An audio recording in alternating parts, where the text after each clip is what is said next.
Okay. It's loading. Yes, sir.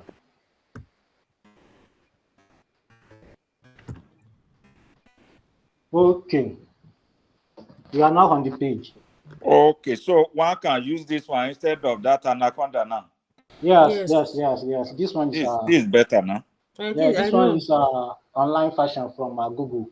This is better. This one is better. So let me first take you through how to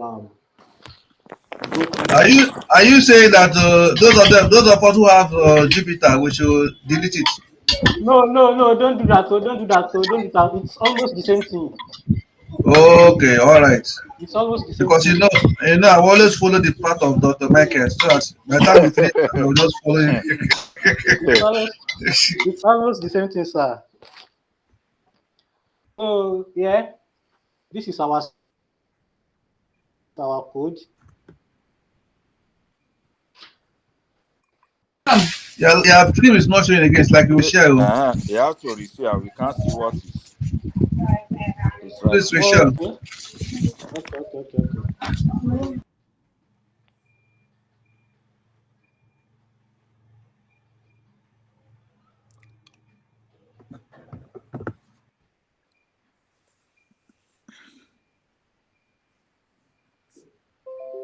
Can you see now? Yes. Okay. Starting code or generate with AI, those things are the cell I have here. I can create another cell by pressing the shortcut B. I will go. Yeah. Hello, sir, Mr. Yusuf. Yes. Yeah, so, but we have opened Jupyter. We have opened Jupyter. So, should we close it and open Colab? Are you on the page like this on your Jupyter notebook? Yes. Okay. You too, if you you can press B. It is almost the same thing. If you press B, it will create another tab below this current one and me. But make sure you can see this thing that is blinking, my cursor. Yeah. You must make sure that you click outside here, that there is no cursor inside the cell before you press your B, the alphabet B, to create a new cell. Excuse me, sir. When we press B, should we click on enter? No. So how did you get another cell? Another cell. To get another cell, you see, this my cursor is blinking inside my cell. Hello, are you with me? It's not clear. You can see my cursor blinking inside my cell. Yes. So if I press B, it will just type B inside the cell. So you have to click that arrow to run it. So there is no cursor inside the cell again. Is that clear? Then you press your alphabet B. You press your alphabet B. So I've created another one. Please, can you repeat? You said we should click that. That arrow, this arrow. Can you see this arrow? If you click it, I won't have my cursor inside the cell again. I've clicked my own. I don't have it inside the cell again. Then now press B.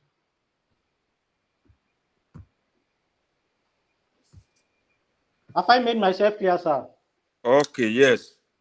I think my own is not working. No, it's fact. It's giving me error. I don't know. Name error. Yeah, it will give you name error. You see that arrow inside this cell? That this cursor blinking? Yes. If you press B, it will not work. If that cursor is inside that cell. So you click on this arrow. This arrow. Can you see this arrow? Yes. So if you click on it, I won't have my cursor inside the cell again. Are we on the same page? Yes, for me. Yes, Let me try again. Oh, yeah, yes. Then you type your... Hello? Yeah, we're on the same page. So then you press your B now.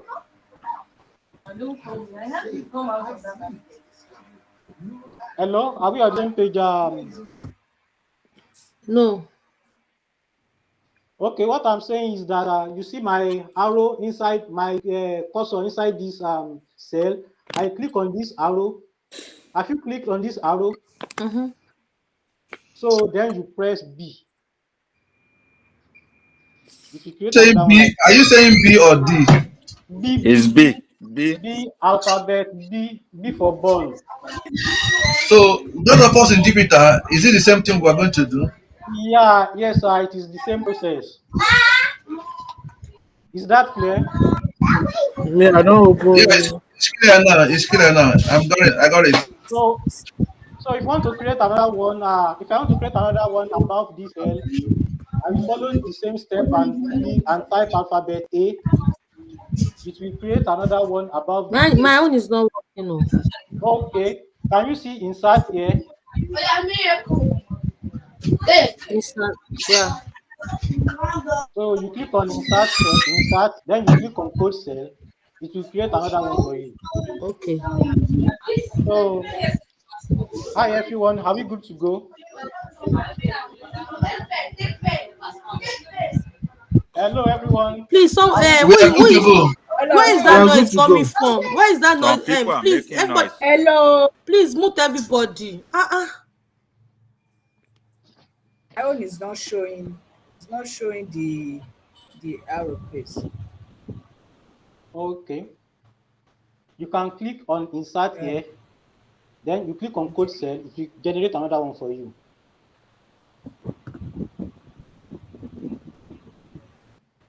Yeah. Is that clear? Yes. Okay. Okay, moving on. Once again, good morning everyone. I'm Yusuf Adequaju by name. I'm very sorry for the delay, and I'm thrilled to welcome you to this Python for data analysis. In today's driven world, the ability to extract meaningful insights from our first amount of information is invaluable. So Python with its powerful libraries has become a go-to tool for data professionals. Once again, I believe we are all on our Jupyter notebook or Google Colabs.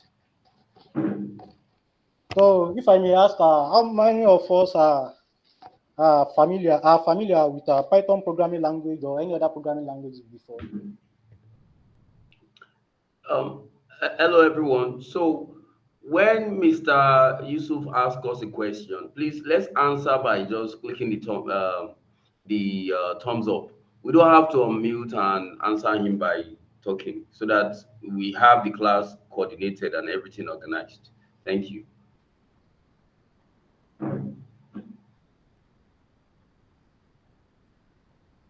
Hello? Okay. How many of us are familiar with Python programming language or any other languages before? Thumbs down. Taiwo Ajadi, thumbs up. Okay, that's good. Okay. Let me move to this my page.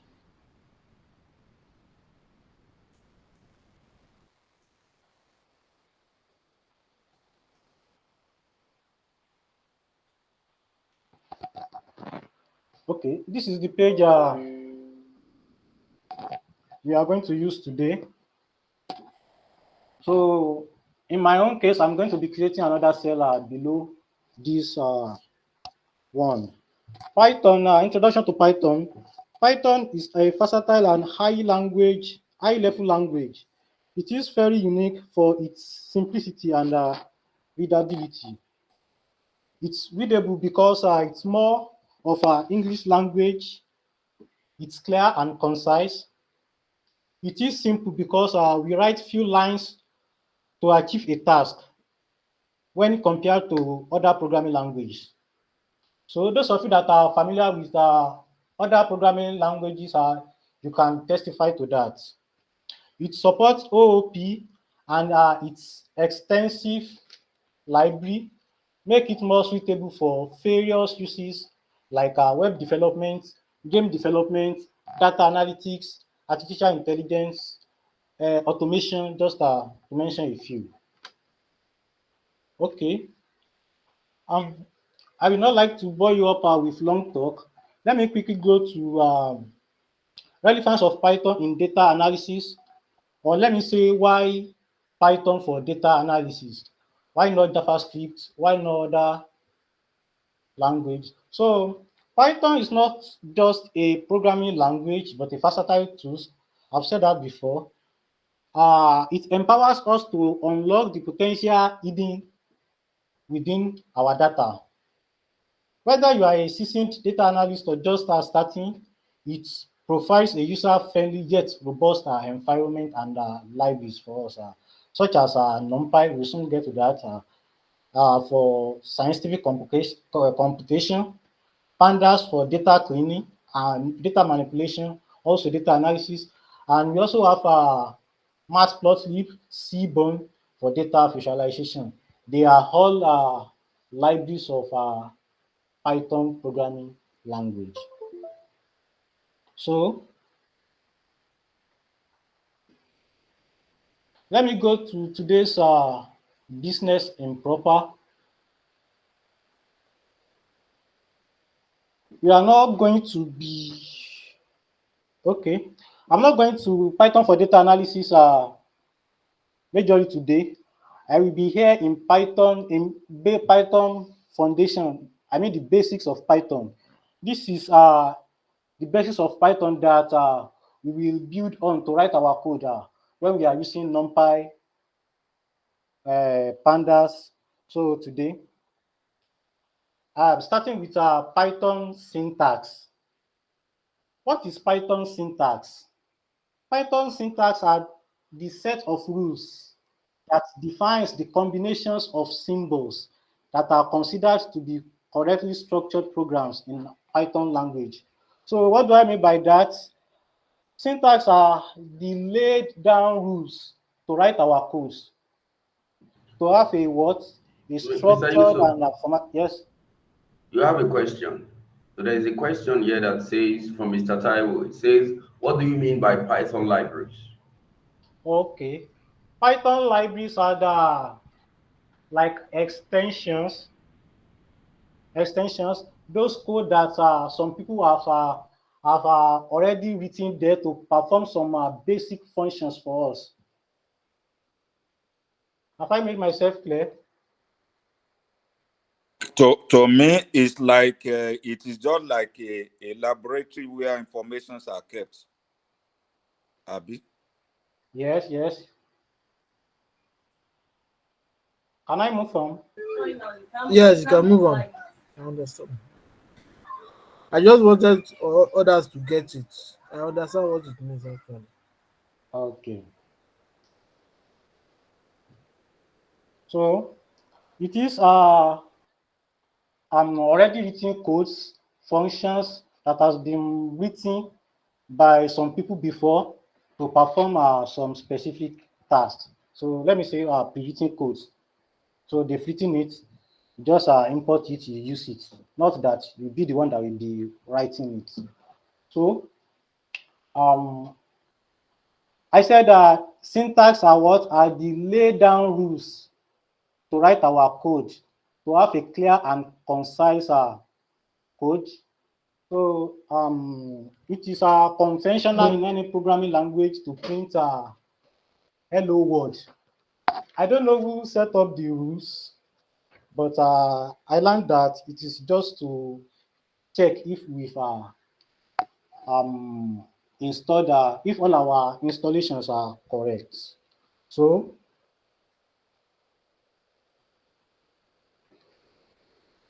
and we are going to do that later. So let me move on to the examples of our syntaxes in Python. I first go to quotation in Python. So this is how we do it. I will demonstrate it first, then I give you your own ample time to what to practice your own too. So if you have any problem, we sort it out. Quotation in Python. Quotation in Python are what? are the quotes that we use to enclose our strings in Python. It can be single, it can be double. So when you are observing your quotation in Python, if you are going to use a single quotation, if you start with single quotation, you must end it with single quotation. If you use double quotation, you must end it with double quotation. So you don't mix single quotation with double quotation. Double quotation, you are going to have error. Single and double quotes are interchangeable for defining simple strings, with triple quotes allow for the creation of multi-line strings that we have used below.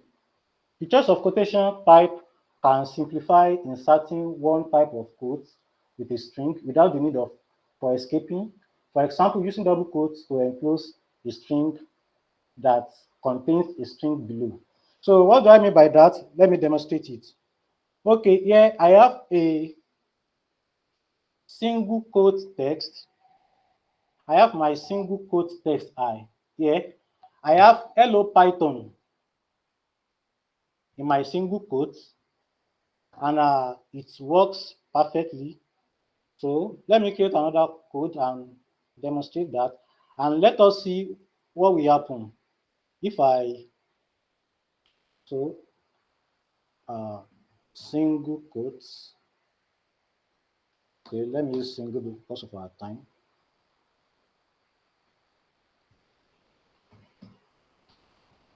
Hello Python. Can you all see? I've enclosed my strings with a single quotes. So if I run, okay, let me do print. Let me print it out.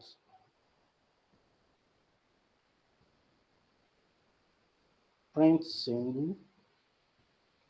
So if I run it, let me see what I will have.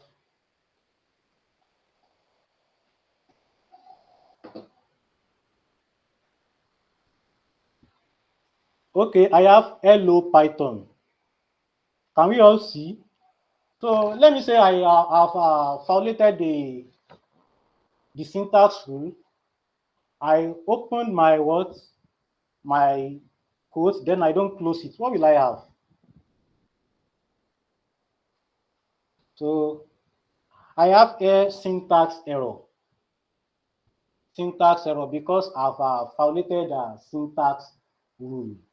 I have syntax error on terminated string literal. So I will advise you whenever you are working.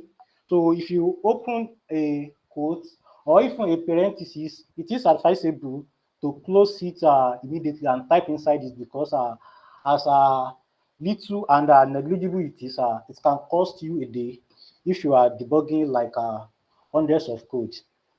So I also have a double quote test.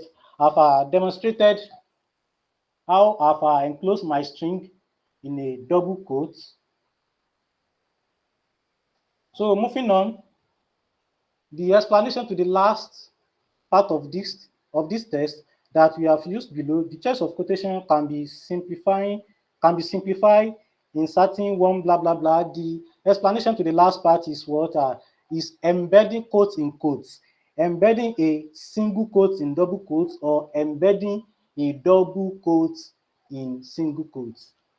The first one here, I demonstrated embedded double quote text where okay, no, sorry. The first one here, embedded single quote text.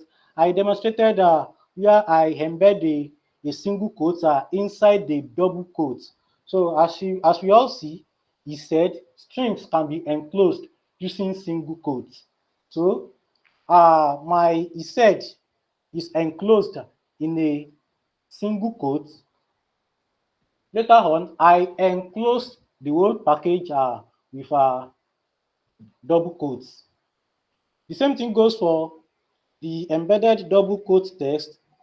She said strings can be enclosed with double quotes. I enclose my strings can be enclosed with double quotes, with a double quote. Then I later use a single quotes to enclose it. So in Python, you can enclose quotes with quotes. Later on, I'm using single quotes inside the single quotes. I'm using a single quote inside a single quote. The text says, I am Oskonjo John from Imo State. Oskonjo John from Imo State. But here, I've shortened my arm. So I have an apostrophe. You can see I use backslash. I use backslash. The essence of that backslash is to block that quote in front of M. Because if I don't do that, the interpreter will see that immediate quote after I as the closed quote for the first one. Please, am I making sense?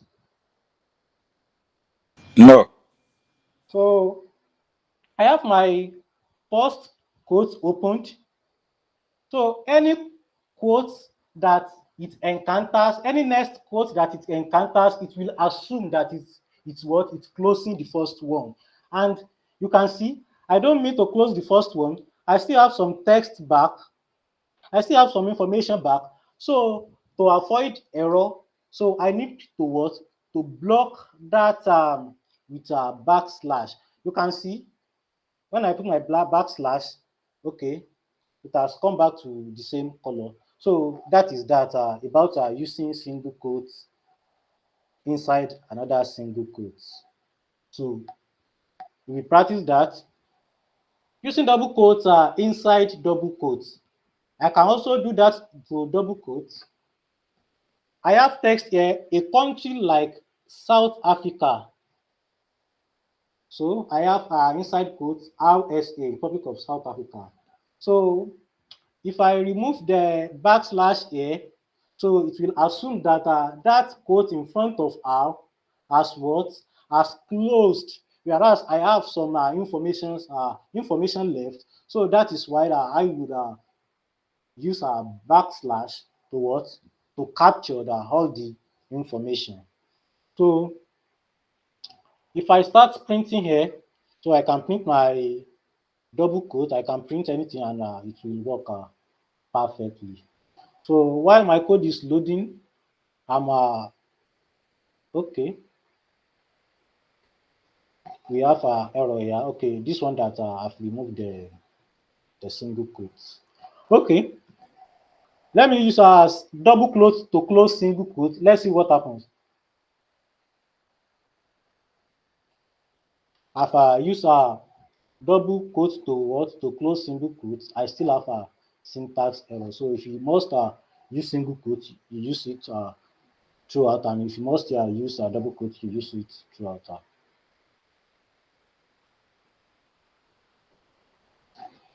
So I'm moving on to comments in Python. Don't worry, you will practice this. I will give you time when I'm done with Python syntax to practice it. Moving on to comment in Python. What is there in comment in Python?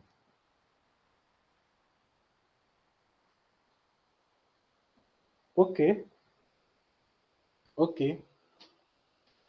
How many of us don't understand this quotation in Python? Are we all good about that? Are we all good about that? Can I move on? I think the best thing is to practice it before, but you can still move on so that we practice it later. Yeah, I will give you time to practice it. I just want to be done with this aspect. Am I good to go, everyone?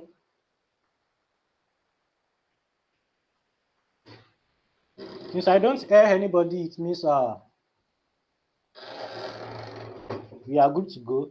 So moving on to When you type that single hello Python. That single, what is following after single? Is it to equals to or dash? Under single example, Yes, you type I type the backslash. The essence no, of that no, it's not here. program, Just go down. Just go down. The example okay, you type before, up there. Yeah, that's the number single five. Number, that's okay, no. What do you type after single? What is following? okay, print single, Eh? print single. No, no, no. After single, is it equals to hello type on or what? Yeah, single hello, then I single equals to hello Python. Okay. Print it. Are they going to be the same line or under it? On the same line. They are the same line. Yeah, maybe I should do okay, let me go to the okay, let's come back here and and do the first thing we are supposed to do. It is conventional in any programming language to first print hello world.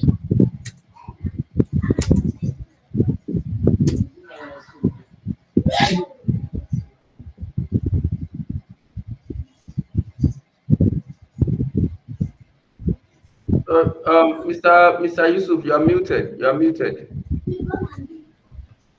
Okay, Mr. can you hear Yusuf, me you now? are. Can Yes, you hear me yes. now? Yeah. Okay.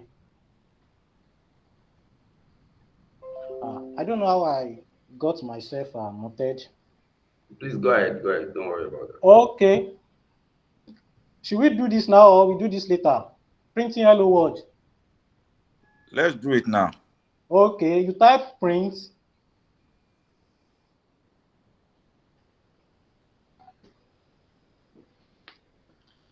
Then you open your parentheses. If you open, you close immediately. You open your quotes and then you close immediately. Then you type hello world. You don't need to type this. Let me clear it for you. Control X. Just print hello world. Then you print it. It is conventional. It is like that of sound engineer. They used to do hello 1-2, hello 1-2 in an event when they are setting up. So After the word, what is after D? just exclamation mark. But you don't need Must just no. It is not important. It is that quote, ending quote that is important. is bringing error. What have you typed? Print hello world. Print opening parentheses. Did you put brackets? Yes. Then you type. Then you put a double quotation or single quotation. Double quotation hello comma what? Then you put Double double quotation bracket again. and brackets. Then you print it. Yes. You say run. Okay. What is the type of error? You share that. Wait, let me retype it again. You know what, Geoffrey? You know what you are going to do. Type print. Give a gap. Open your bracket. Now press that double quotation and now press that play. It will bring out hello world. Thank you for helping me out.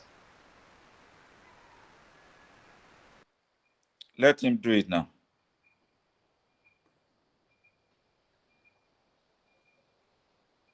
Do you get it?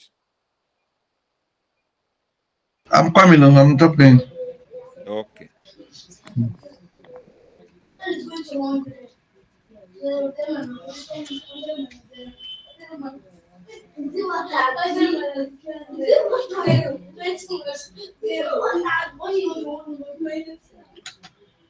You're still giving me error.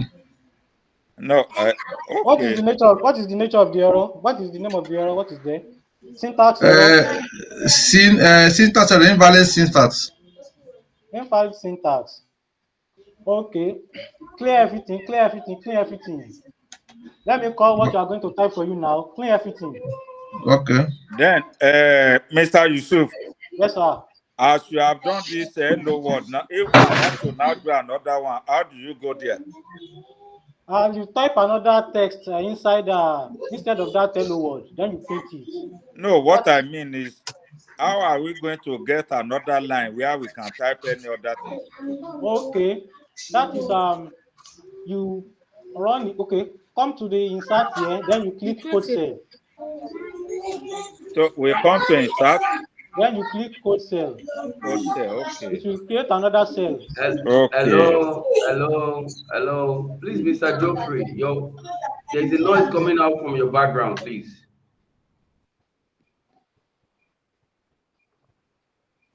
Go ahead, Mr. Yusuf. Yeah, have you gotten it right? Yes. Okay. Thank you. Are you happy to write your first program in Python?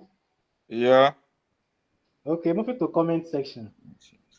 So, in Python. Comment is just to explain specific parts of code that you've written. So, in case you come back some other times, maybe like after 3 months, and you are now wondering, okay, what have I done here? That is the essence of comments. You see, in my first text here,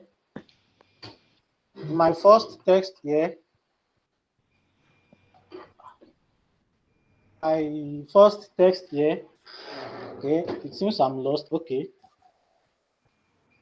Control V. This is conventional in any programming language, and it is written in green. So if I run this, my program is not going to run that thing. It is comment. I'm just using it to explain to you that, okay, it is conventional in any programming language as a beginner to print hello world. Hope you understand. I just use it to explain the code that I've written. So my interpreter, once it encounter anything with hash, it will know that, okay, this is comment. It will not going to work on it. So it will go to the next line. So comment in Python. Hello, sir. So Hello. we don't need to close that comment with another hash. Yes, sir. You don't need to close it. Just put hash in front. So comment in Python are statements written with code. They are meant to explain, clarify, or give context about specific part of the code. The purpose of comment is to explain how the code works. They have no impact on the execution or outcome of the program. Let me say, okay, later on, I will send this guide to you. So that's good. Putting some comments there. So whenever you are going through it, you will see, okay, this is what I've explained, what I've done in that place. So moving on, we have 2 or 3 types of comments. We have single line comments. If I want to comment on a single line, that is when I put the hash symbol in front of that are my comments. So here, let me illustrate that. I have my first name here as Mary. I have my last name here as Anna. So I want to print the name. So I write my code, print first name, last name. So then I print it. I have the output Mary, Anna. So you see the hash here. I'm just letting you people know that, okay, I'm printing full name. Just an explanation. Is that clear? And one more thing, when you are printing strings, you have to put this quotation. You have to wrap what you want to print in quotation, but when you are printing variable, you don't need to put words. So we get there. Because I know someone might want to ask, in that hello word, we've put quotation and here, no quotation. So Moving forward, I have Python multi-line comments. I can comment on multiple line, and how can I do that? I can do that by what? By wrapping my comments, my text comments in three quotations. Three quotation. If I'm using single quote, I'm going to open it 3 times. I put my text, and I'm going to close it 3 times. And same thing if I'm using double quotes. So you can see here, this is a Python program to explain multi-line. I'm just I implemented my my comments in that place. So that is our implementation of our comment in Python of a single line comments. Then I still want to do multi-line comments. So I have my 3 single quotes, functions to print table of any number. I have my 3 single quotes to close it. So ignore the last part of the quote. So I'm just using this multi-line comments to explain what is happening in this code. So whenever you read these functions to print table of a number, you will know what is going on with this code. So that aspect of functions to print table of any number will not be in my output. So let us implement what we've learned so far. It seems I'm lost on my page. Let me get myself back on track. Okay, I'm not this far.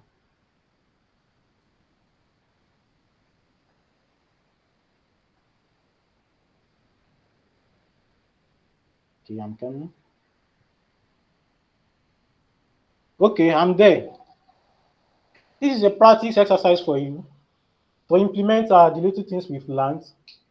And the exercise is going to be, you are printing out your first name and your last name. It is important for you to insert your comments to explain your code so I can know it is your first name and your last name that you are printing. Can you do that for us? Everyone, please. I didn't get this part when you are saying I was out to. You say you print for last name. Have you done that before? You know, we've done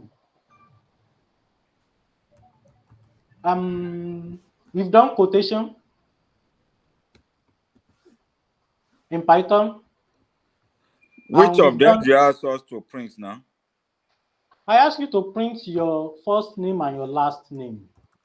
And let us see where you write that in so that we can follow the steps. So here is it. This is the code to print the first and last name. I Okay, use okay, print function. okay. I use print function to print my name. Then I have my opening parentheses. Print. Then my quotation. My name is Pere Duda. That is my name. I closed it with my quotation. Then I wrap it up, close it with the parentheses. Then I comment for you to know that my full name. Okay. Let us try it. Okay, listen, I'm lost totally. How do you print? I'm not sure when you did all these ones. Where did you get the first name and listen? And this with this command, are we writing it inside the box? Okay. It seems you are not there when we print hello world. Yes. So you will catch up now. If you want to print in Python, are you there when we are doing commenting in Python and quotation in Python? Hello? I'm there. Okay, we want to implement those things, but to print in Python, we are going to write print function. We are going to write print in small letter, print in small letter. To print in Python, you are going to write print in small letter. Then you open your parentheses. Are you there? You open your parentheses. Then you give us your open quotation. Then after you open quotation, We can't you see what type. you are doing. We can't see what you are doing. Can you see this line? Okay. You can see now.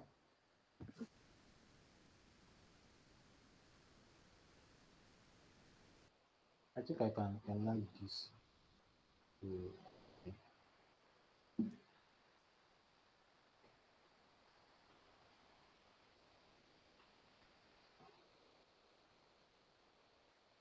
Can you see now? We should type this inside that place now. This thing that is there, we should type it and run print. Yes, this is an exercise for you to print out your first name and your last name, then you comment. So where do we type? Where do we derive the first name and this thing? Where do we type it to have to link it to drive it? Or we just write print? We just write print my name, Geoffrey, for instance. This one full name.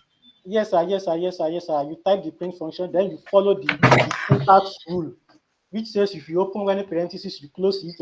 If you open quotation, you close it, then you comment. The objective of this practice exercise is to implement the quotation and commenting in Python. That is the objective of this exercise. I want you to implement the printing, the quotation, and the commenting in Python. Then after that, you let us know what you've done in that line of code. Then you comment my full name.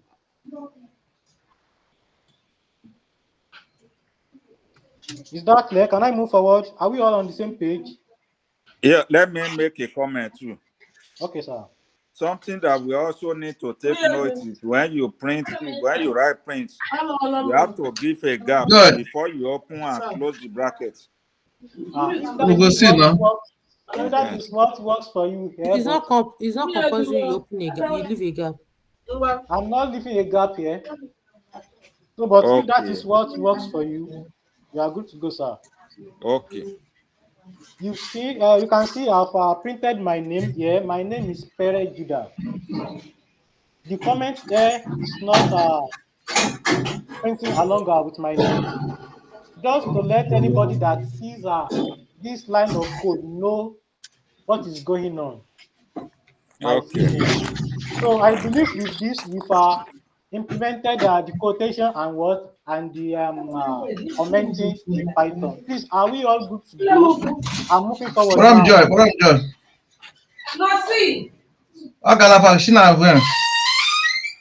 Can I move forward? Yes, can move forward. Oga Geoffrey, abeg, please. Okay. Thank you, everyone.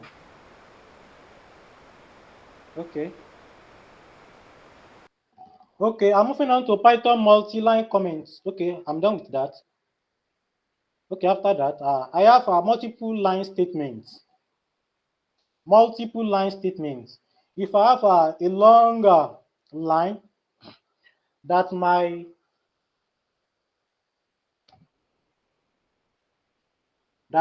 code cannot contain, so I have to split that line and do multi-line statements. And how do I achieve that? To achieve that, I will break that line to another line, then I put backslash.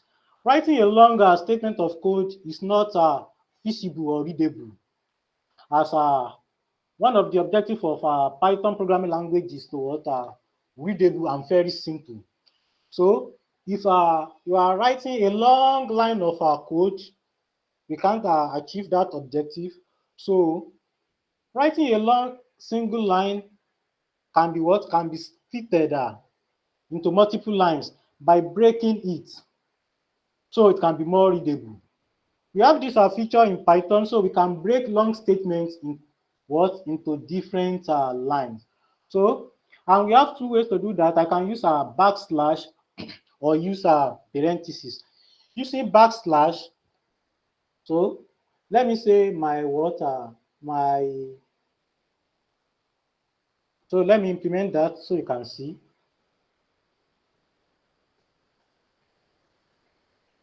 I have my text here.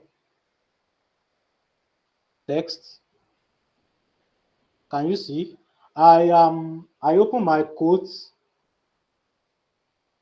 then it has been closed already. Then I have a jargon long text. I'm writing jargon, so to have a long text, you can see. My page cannot contain all the jargons. So in order to what? To make it readable, I have to break this thing. And how do I achieve that? At some point in here, after J, I put my what? My quotation. Quotation to what? To close that one that I've opened. Then I what? I put my backslash. Then I press enter to move the remaining text to another line. To achieve that, at some point that I want to break it, I close the first text, I backslash it to block another quotation that I will use. Then I press enter to move the remaining part of the text to another line. So then I use I open another set of quotation. So I think I've implemented multiple line statements here. So with this, I can print my text. So let me print it.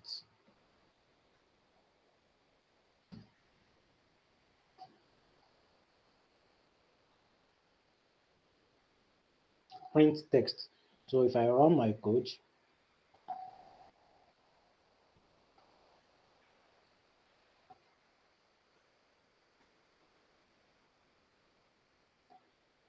so you can see all my jargons. I've printed it. So let me implement this once again, but I'm going to use something more practicable. I want to write this, then I copy this. I want to use it as my text. I've copied it. So I want to use it as my text. So Control V. You see, it is so long that my screen cannot contain it. It is not easy to read. So, and I want to use I want to break it.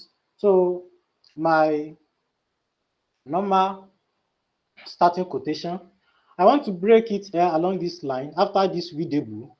So I put another quotation. All the remaining text have changed to black, and after that,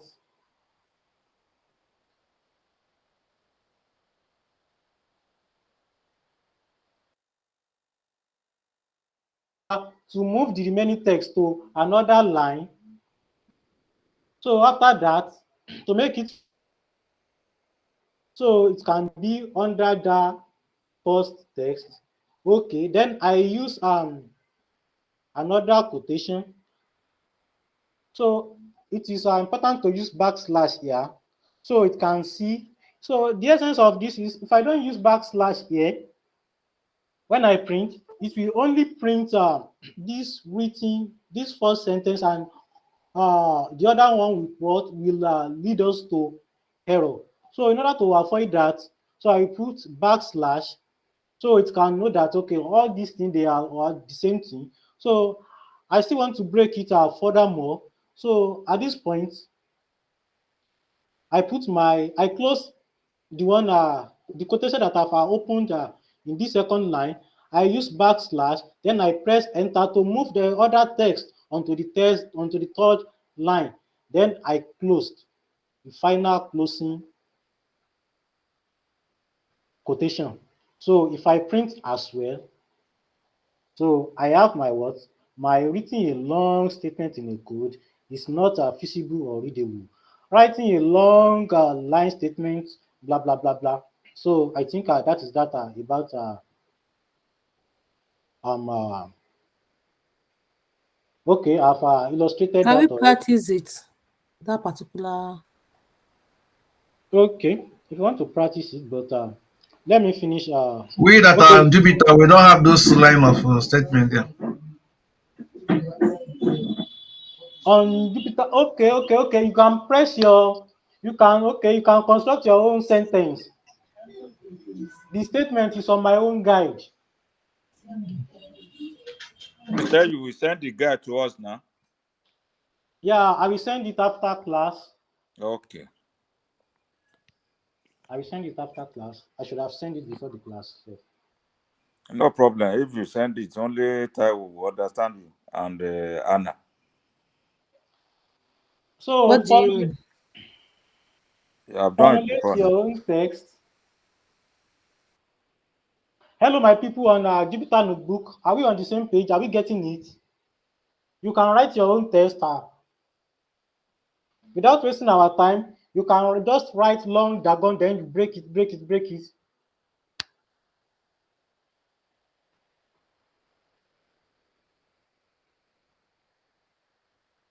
Are we good to go? We still have a long way to go. Let's continue. We'll do it later. Okay.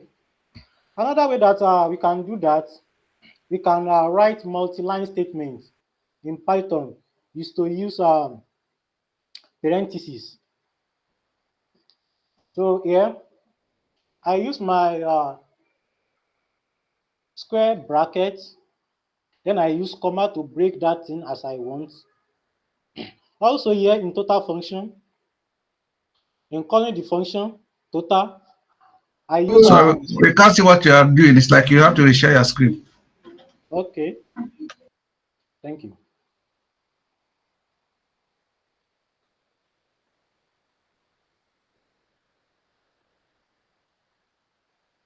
Can you see now?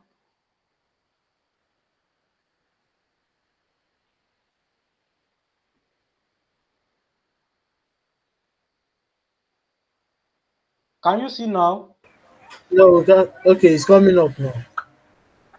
So what I was saying the other time is that you can achieve multi-line comment by putting what you want to type inside the bracket, inside the parentheses. You see, I'm using square bracket here. Then I'm using what the other one here, so it works as well.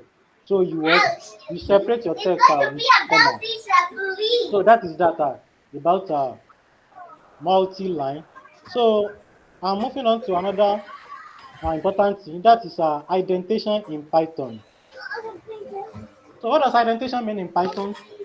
Indentation means Oh, go back to that multi-line. I'm just seeing it now. What is it if you use to separate it?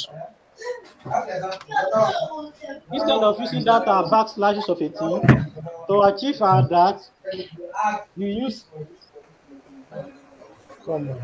parentheses. I'm using square bracket here. I don't know Can whether you it's only me. I can't see anything you are typing. It's like your network is not.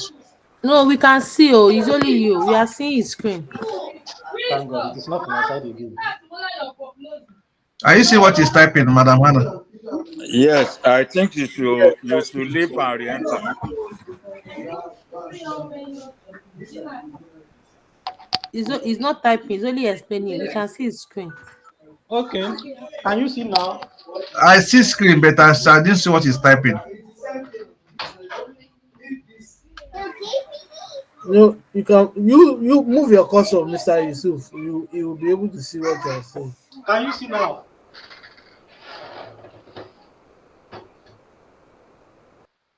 Hello? Can you hear me? I hear you. We Yes, are not seeing yes, the we can hear cursor. you.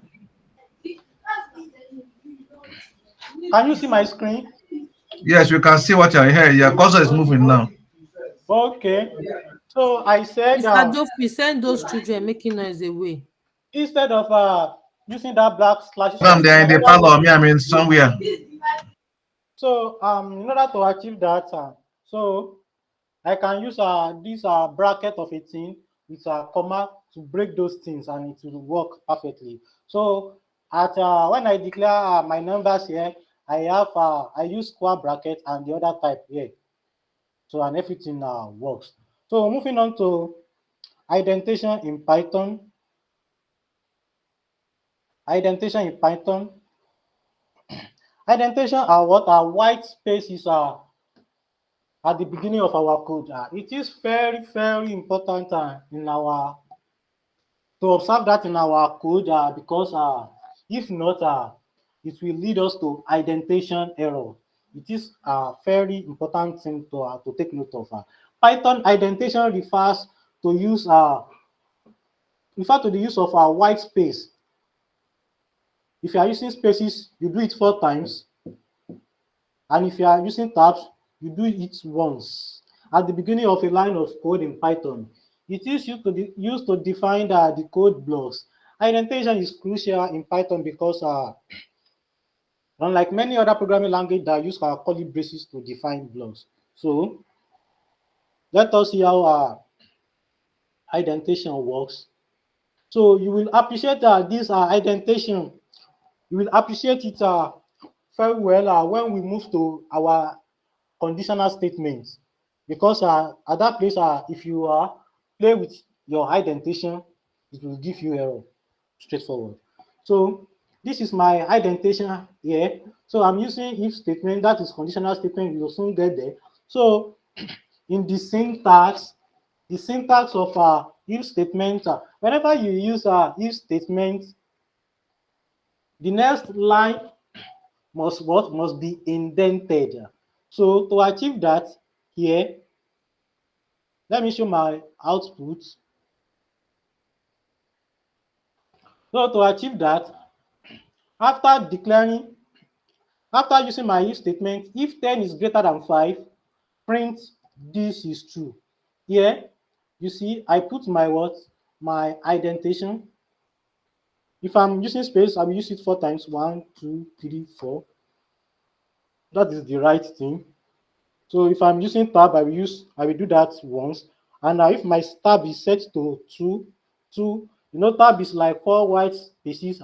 And if your own is 2, like that of Google Colab here is 2, so you have to press it twice. But that of Jupyter Notebook is 4. This is 225. Hello? Please mute Geoffrey. So with this is indentation in Python. This is indentation. This white space, these 4 white spaces that I've observed there, that is what is called indentation in Python. So if I run this code, let me comment the other part of the code and see what happens. So if I run it, if the condition is satisfied, then my syntax is correct, then I observe my indentation, so this is true. So let me comment these 2, then uncomment the other one. So okay, here the incorrect part of the code, I write my if statement, then I don't observe my indentation. So you see, you notice it has already underlined the word print for me. So let me run it. By the special grace of God, I have a indentation error, and Python is very nice. So indentation error expected an indented block after if statement on line 6. So it's already letting me know where the error comes from, so I need to work. So if I still use 2, those people in Jupyter Notebook, if you use 2 spaces, if you press your space bar twice, it will still work for you. It will work, but that is not the normal thing to do. It will still work. Excuse me, Even if sir. you, Excuse me, I'm sir. human. I'm human. If I did not use if I did not leave space, won't it work? What is the It will purpose not of the work. indentation? So is it that after anytime we use if statement, we have to put to put space That is the syntax. The for if already laid down rules you must follow after your conditional statement. See, you don't need to cram syntax or knowing it off edge. Once you are using it, we get familiar with it, and we reach that stage. So, but I'm just letting you know that because we are still under syntax, if you don't follow the laid down rules as I've done here. After writing my if statement, what is in the if syntax is to observe indentation, and I don't observe that, so I have what? I have indentation error. I didn't mean that I've committed what? I've removed one this end quotation. I will have what? I will have syntax error. Hope you understand. But since it is indentation I'm guilty of, that is why I have indentation error. So that is that about. So we will soon practice that when we reach we practicalize that when we reach that aspect of if statements. Moving on, I'm now in what string literals in Python. This is similar to that of embedding codes. It's similar. So string literal sequence of characters used to represent textual data. Here is a detailed look at string literals in Python. So yeah, it is just letting us know that to represent our text data, we use string. We use string to represent our text data. So we have a single line here, single line. We have a multi-line here. So printing that today is Saturday, it's Monday, a new week. So I've observed inserting quotes in another quote here. I've observed a multi-line string here, multi-line statement here.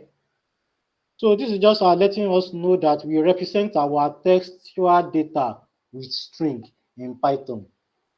That's all. Am I good to go? I can't hear from anyone.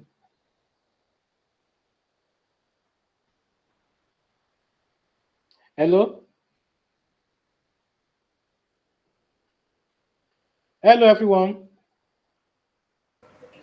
We are here, but maybe you can help us explain it. That string literals again. Okay, what I was saying in essence is that string literals, our text data in Python, is represented by string. So whenever I mention string, you know I'm referring to what? To my textual data. Though later on, I can cast numerical figures to be string, but whenever I mention string, let it be at the back of your mind that I'm talking about textual data. That is that. Can I move forward? What do you mean by textual data, please? By text. Okay. And you know we are going towards data. Yeah. Oh, but what you just said is not clear because you are not showing it. You are not showing us on the screen. Yeah, I Okay. just thought. Okay, Yeah. I've explained that before. So this is what I'm saying. I'm just letting you know that okay, I represent my what my text, my text, my text data with what with string. So anytime you hear string, let it be at the back of your mind that I'm talking about text. Though sometimes it can be another thing, but most times it is text. Am I good to go now? Yes, sir. Yes, sir. Okay, moving forward to Python keywords. What are Python keywords? You know, Python keywords are some special words in Python language that you don't just use anyhow. You don't just use it anyhow, except when the need come to use it. Hope you understand. Keywords in Python are reserved words. They are reserved and have special meaning. For example, if, X, Y, there are many. Oh, okay, thank God. Because I prepared this notebook with with Jupyter Notebook. So it is a little bit. So and those are data. Sorry. Okay, those are the keywords in Python. Can you see the false, none, true, has? All those words, they are keywords: import, pass, return, try, while, with, yield, or if. All those words are what are keywords in Python. You don't just use it anyhow, except when the need arises. So if you use it anyhow, and all those keywords, once you type it, it will give you some kind of color that you will know that okay, you are using the wrong word. They cannot be used as identifiers. So those are those words. You don't need to cram it off edge. You don't need to cram it. You don't need to cram it. You will get used to it. And whenever you type it, so let me illustrate one here. Insert cell for me. Okay. Force.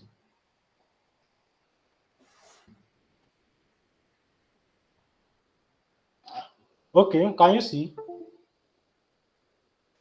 Can you see the blue color? Yes. Okay. So what was it not, okay, is it not green on Jupyter Notebook? So all those words, if you type it, it will show you, okay, let me type another thing. Text, This one is black because it is not a keyword. I'm not violating anything. Let me type else. You see? What of if? You see? So if you are messing up with Python keywords, it will let you know that okay, you are passing what the boundary. So you only use it when the need arises. Thank you. So moving forward to Python variable.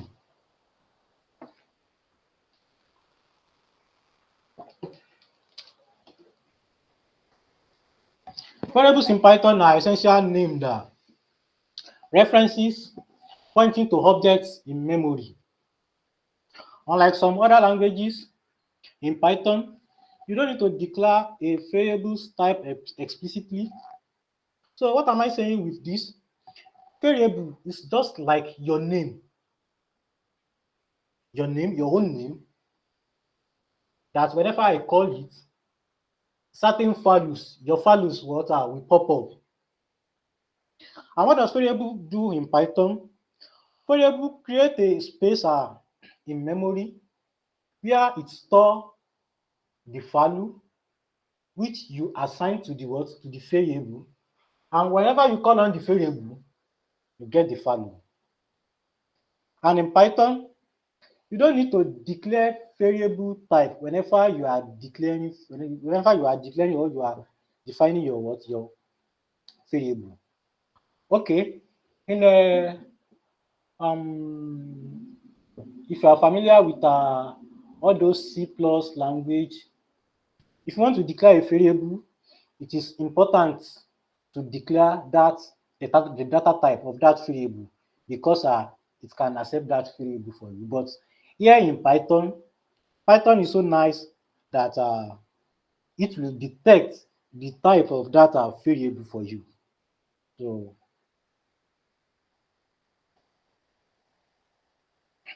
I think that is that about Python variable. Variable is a container that stores values. A variable is created the moment we first assign a value to it. A Python variable is a name given to a memory location. So in layman's term, we can say that a variable in Python is a container that stores value. So moving forward, Python identifiers. Identifiers are what are building blocks of a program. Identifiers are unique names that are assigned to variables, function classes, and other entities. That is, my variables falls under what? Identifiers. So Identifiers are the unique names that I want that are assigned to my variable functions or any other things. So let us now go to rules.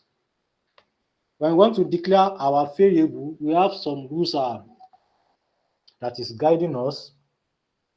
When you want to declare your variable name can start with underscore character. That is, your variable name can start with underscore character.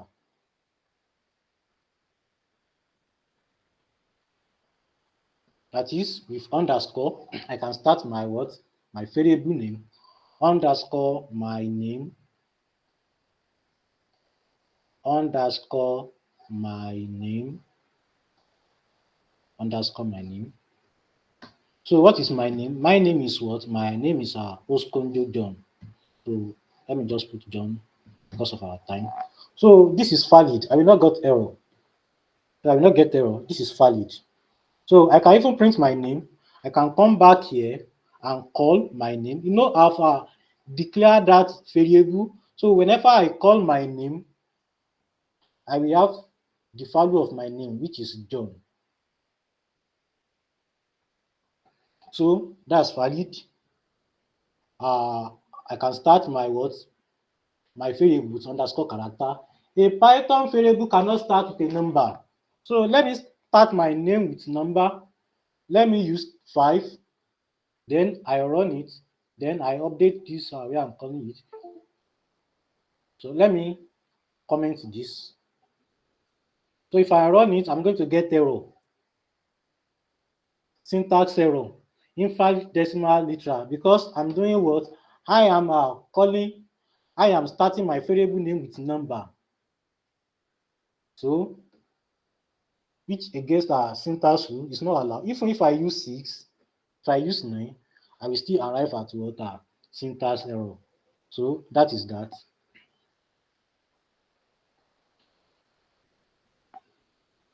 A Python variable name can only contain alphanumeric character. It can contain these numeric number, but cannot start. I can do my sys name. I can include capital letter. I can include small letter. It is still acceptable. My numerical number can still be inside, but it should not start. So it is still valid here. I don't get any error. If I call on this name, my name 6, my 6 name, I will have my name printed out. Am I making sense? And the last, variables in Python names are case sensitive.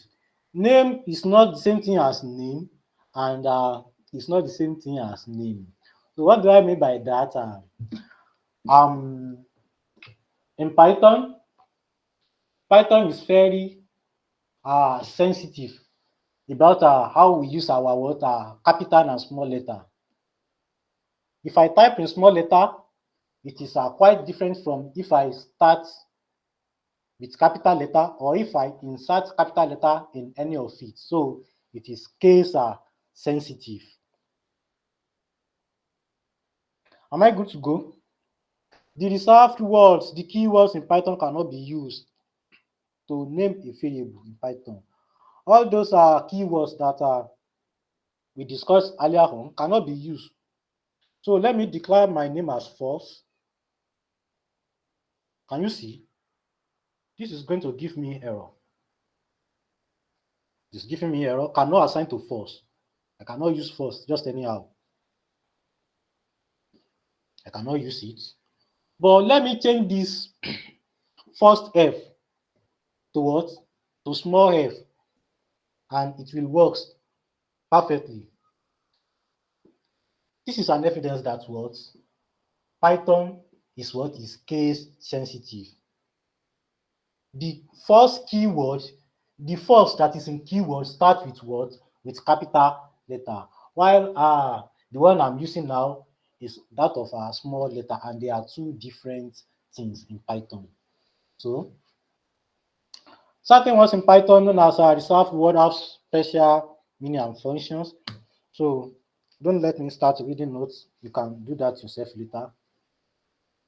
Time has against us already. So moving on to Python data types. Python data types.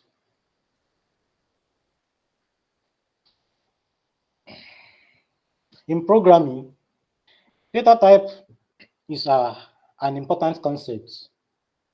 Our variables that we discussed earlier on can be of different data types.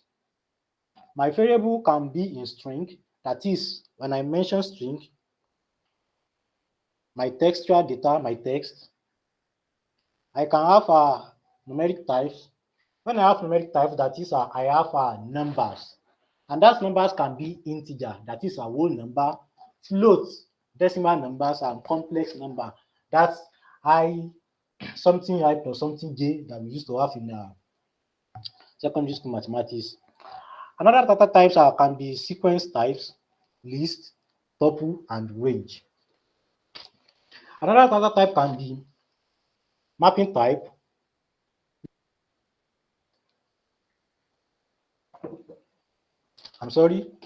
I have set types, and Boolean types. We will discuss it in details later on. Just know that that is our data type. So, and I will discuss the text and numeric types fully here. So I'm declaring my words. I'm declaring my variable 8 now, and I want to print the type of the data type of my variable. I want to print it, and this is giving me what integer. It's just letting me know that it belongs to what integer data type. Moving forward, let me declare x is equal to John. If I want to check for the data type, I will do type x. It will show me the data type string. So it don't belong to string. Okay. Let us check another data type. I have false. Let us check the data type. Boolean. It belongs to the what? The Boolean data type. That is true and false. That is the only. So let us check another thing. Let me check 5.9. Okay, 8. Let us check the data type. I'm having floats. Since it is what? Decimal. Let me check 7i plus 2j. Let me check the data type. Okay. Invalid decimal. Okay.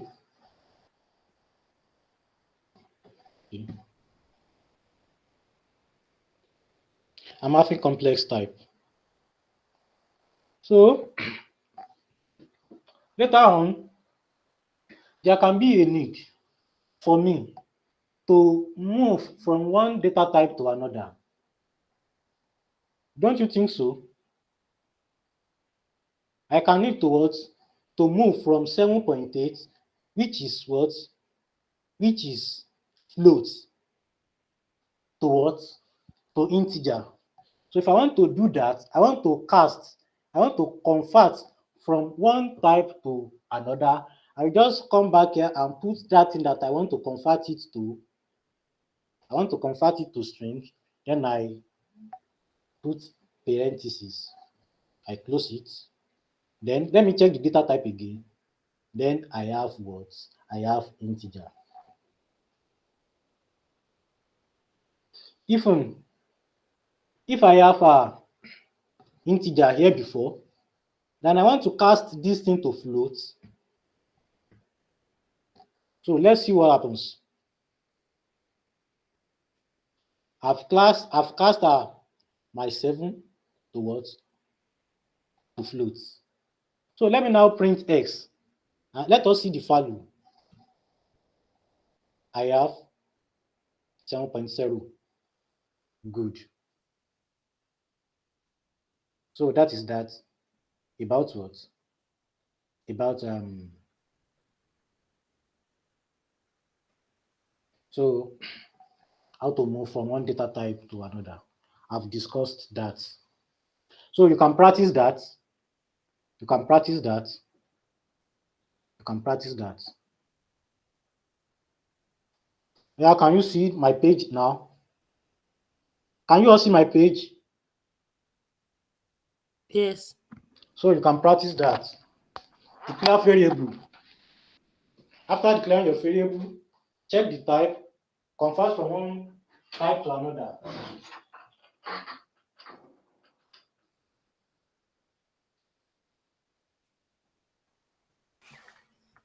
It's better we do it as when you are doing, let's do it, because I don't even know what you're supposed to do here.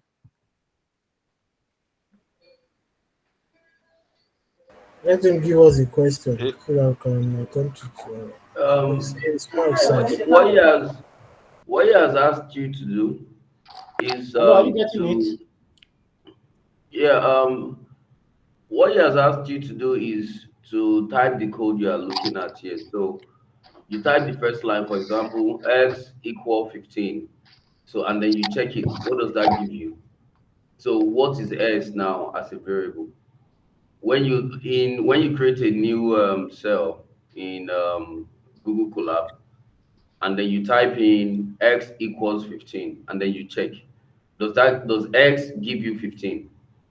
So to check that s is a variable that is now holding 15, and then you do the same thing for the next line and for the third line. So do you get that? So let me use this as an example. For the first one, we are going to say s is equal to 15. Then Yes. under that, we are going to write s before we now run it to know what it is, Abi. Yes, Yes, you can do it that way. You you can can run it to check you the can value of x mhm. if it is truly 15. Let me try it and see first.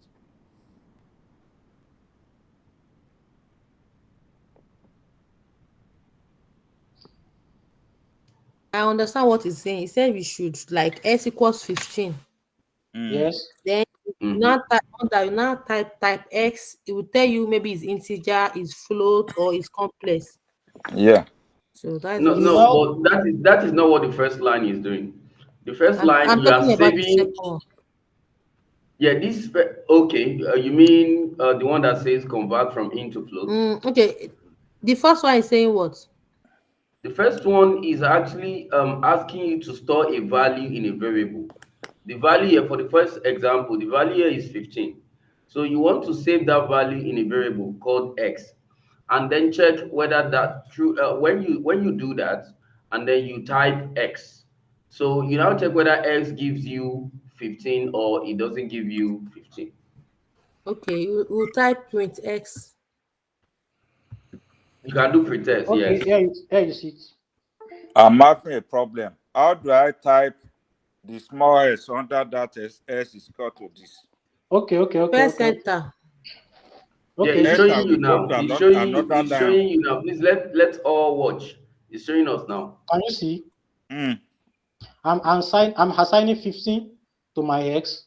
I'm declaring my variable x as 15. Can you now see?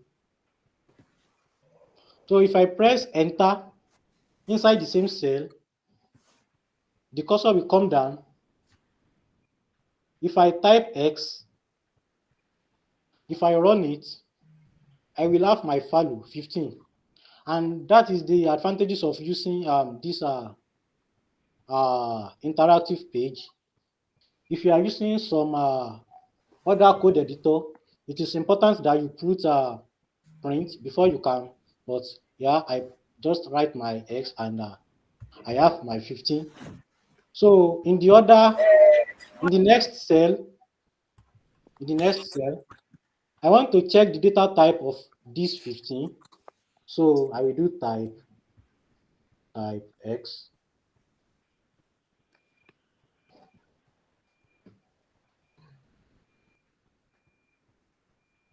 Then I have integer. Can you see I have integer?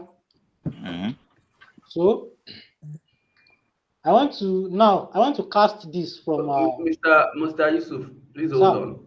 Okay. Please hold on.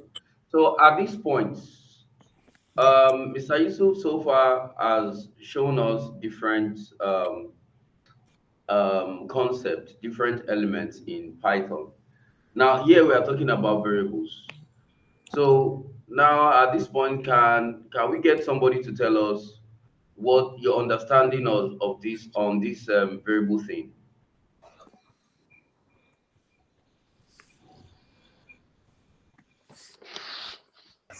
Yeah, from what I understand there is that you can define it, you can pick a value, you can pick a value and define it Okay, you can say my name, you can use my name, you can define okay, maybe I have a value of 10. You can use it to you can define it as my name or something like that. So you can use Yeah, it to set a value or something.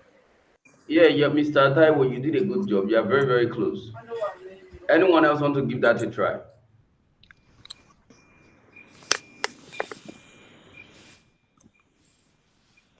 So why are we using variables? What is a variable? What is our understanding? You know, if I want to talk about variable in terms of monitoring and evaluation. Hello. Yeah, Hello. Esther, we can hear you. So, We are talking about variable from from what we have had a discussion on so far. okay. Miss Awawu, are you trying to please mute? We'll come back to you, please. Okay, Mr. Mike, are you trying to give it a shot? It seems as if the variable I know now might be different from what that of Python represents. Okay. Because when you are talking about variables in monitoring and evaluation, of which I know that Python also play a role, you are talking of something that you use to as an indicator of what you want to measure. Okay. All right, thank you, sir. Mr. Wawu, please go ahead. You can unmute now. The variable here The thing is. Hello, can you hear me? Yeah, Hello? we can hear you, boys. Okay. Yeah, we can hear you. Can you hear me now? Okay. Okay. Yeah. The way I understand the variable, it reminds me of when we were doing name range in Excel. When we are saying that is what I can relate it to.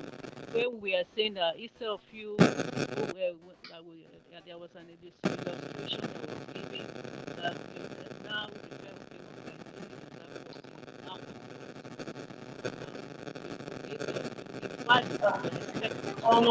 We can't hear you. Hello? Hello? We Can you can't hear hear me? you. We You can't can't hear hear you. me? Oh. Yeah, we are struggling to hear. The thing is, there's a noise coming out of your microphone. Okay, can you hear me? We can hear you, but yes, we can hear you, but your microphone is making some noise. Not your background, not a background noise, but it's not a background noise. But yes. Maybe it's network. Maybe. So as I was saying, as I was saying, it reminds me of when we are doing Excel, that this topic that relates to name range, the value we expect to get instead of you to say you are defining your expectations that X is this and that. That is what I can relate. Okay. Okay. All right. Thank you. But Thank you. in this context, this Yeah. Python variable we are talking about, the variable we are looking at is s, and it's Yeah. defining what is the value of that s. S is 15, and I want Yeah. to identify what class of x, what class of results What data that type? data type of result that s is bringing. Is it an integer? Is it a floating? Is it the terminology that has been Yeah. said there? Yeah. So that is what. That is what class of data, Yeah. what class of data does the variable belongs to? You Mm, know, in the real world, we have different types of data, right? In the real world, we have different types of data that we deal with every day. We have a data, for example, we have people's name, for example. We have a lot of information. We have people's age, people's gender, people's marital status, all bunch of data. We also have, if we come to mathematics, we have data like,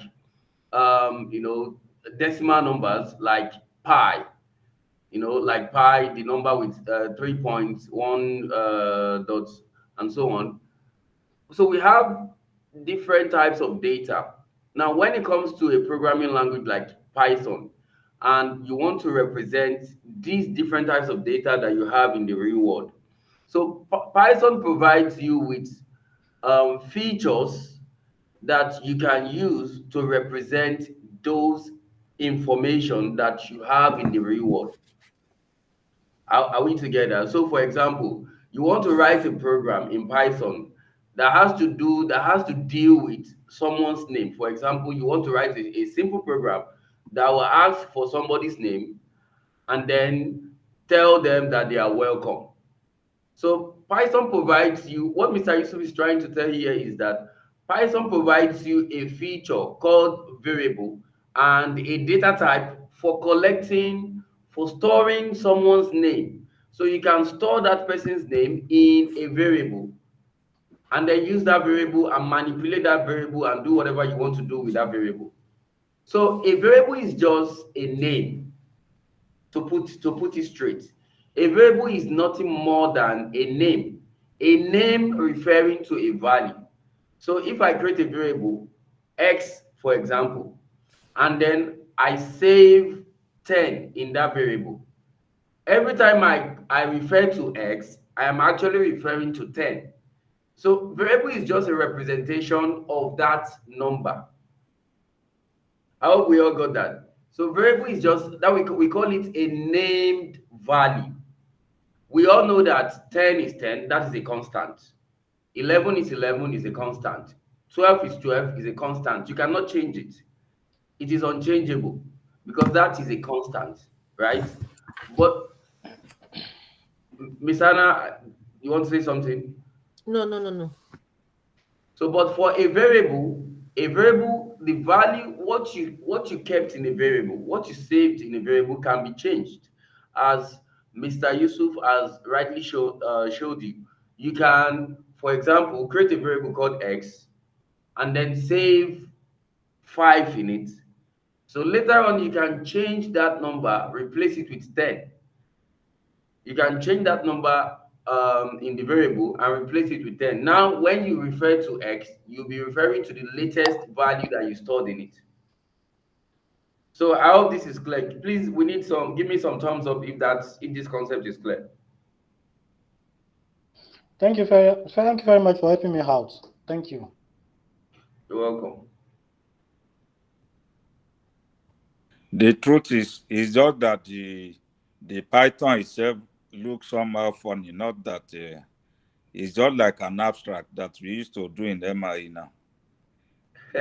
When they are teaching you, you start sleeping. Well, Python is a very flexible and is one of those programming languages out there that simplified things. In other programming languages, you to declare a variable, you may have to write a keyword for specifying the kind of variable, for telling the underlying programming language that you want to declare a variable. So there's going to be a keyword for that, and then you provide the name of the variable, and then you just have to state things very, very explicit. You have to tell the programming language that you have to be very, very detailed. But Python is a programming language that simplified most things. So, for example, here now, when you are trying to create a variable to save somebody's name, for example. Mhm. So in Python, you don't have to okay, let me go to other programming languages. In other programming languages like Java, if you want to create a variable that's going to hold text, for example, we all know that text is a string, Yes. right? Mr. Yusuf has explained that to us. Text is a string, so you either put a set of characters is a string. It could be mixed up with numbers and other special characters. So you either put it in single quotes or you put it in double quotes, as he has explained. Now, in Java, for example, if you want to save that kind of um, data, you have to tell Java that this variable is string. So you provide string, then the name of the variable, then equals to, and then you provide the data you want to store. So you have to be very, very detailed. You have to be very, very explicit at each point as you go. But for Python, you don't have to be that detailed. So just Python is going to do that at runtime. So whatever value you saved in a variable, say for example, you say name equals to Idris. Now, when Python starts running the code, it's going to conclude that that variable is a string because the value you put in it is a string data. The data you put in that variable is a string data. So Python determines some things at the point when it is running the code for you. So Python is very, very flexible, very, very dynamic, and very, very interesting. Yes, I have a question. Okay. And is there, this, like you're also writing a command in Python. Exactly. Why in starter, for example, and in hard, we also write a command. Okay. And they used to say that if you must be very good in hard and starter, you need to have some knowledge of Python. Is there a Okay. relationship between these three? Yeah, I know R. I don't know starter. R is a Eh, programming language as well. they are almost the same. Okay. So R is a programming language as well. I think is a programming language basically made for data analysis, I think. Yes. So Python could obviously be a good start because Python is a very versatile programming language and it provides you with all the basics of the programming languages that you need to be able to program.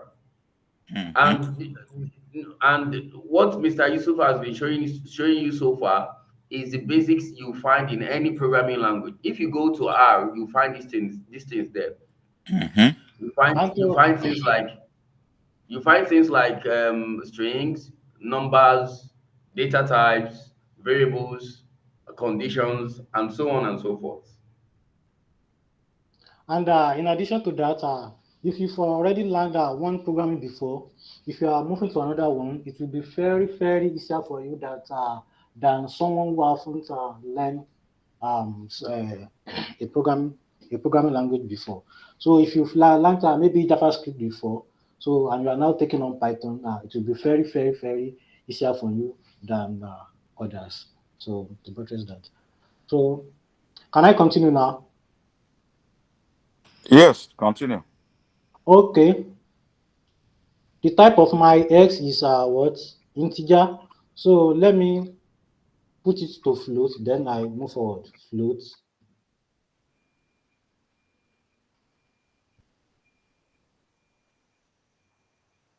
So let me check. It is now 15.0. Let me check the data type now. It's float. So I'm moving Please on to. let us do that one. Okay, sir. Let us. It's better you try some things before. Let us just. Sorry, give us few minutes. So it is important that when Mr. Yusuf is showing us some examples on the screen, we should also go along. We should also type it on our Yes. editor.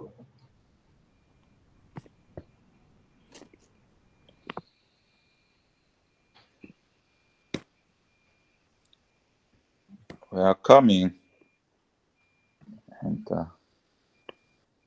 No, enter. Yes.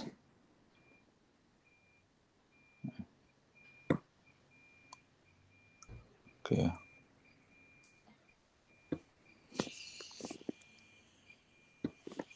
What is type? Type S.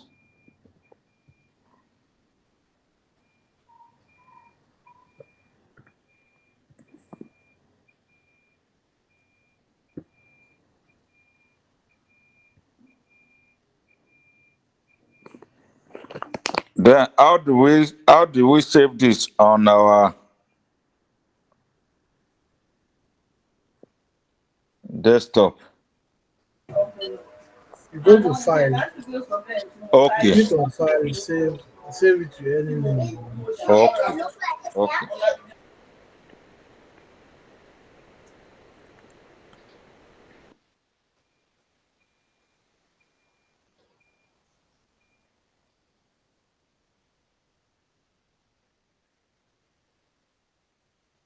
Hello? Can I move on? Yes, Yes. sir. Yes, sir. Okay, I'm moving on to Python operators, and these are the basic operations that you can perform using Python. So, in the example below, we use the plus operator to add our two values together. So I can print 10 plus 5, and it's going to give me 15. So Python defines the operators to the following groups. We have the arithmetic operators, and that is our plus, negative, multiplication, division for our basic arithmetics. We have the assignment operator. Assignment operators are to assign value to each other, like when we are assigning 15 to x the other time. We have comparison operators. In comparison operators, we are just comparing two things together, and that is all our greater than equals to 15. We have logical operators, and that is our and or identity operators and membership operators. So our arithmetic operators are used with numeric values to perform common mathematical operations. Okay, those are the basic arithmetic operators that we have. We have the positive, negative, multiplication, division. So we're all familiar with that one. So I would like to emphasize this modulus. Can you see this percentage sign? Percentage sign. It is called modulus in Python. And what does it does? It's what it shows us the remainder. For example, let me say I divide 9 by 3, and ordinarily I'm supposed to have 3 as my answer, but if I use this modulo, it is going to give me the remainder, which is 0. Let me say 10 by 3. I'm supposed to have 3 and have some remainder, which is going to give me the remainder, which is 1. So that is that about the modulus. Also, exponential, we use two asterisks to denote raised to power exponential in Python. Also, this double slash, it is called floor division. This operator will divide the first argument by the second and round it up to the nearest whole number. So I'm not going to be wasting much of our time on this, the first four, but I will be more explanatory on the last two or three. So let's see how it goes.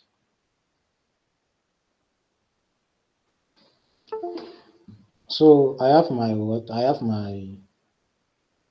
let me say 9 divided by 3. Then if I run it, ordinarily I'm supposed to have 3. So if I use this modulo,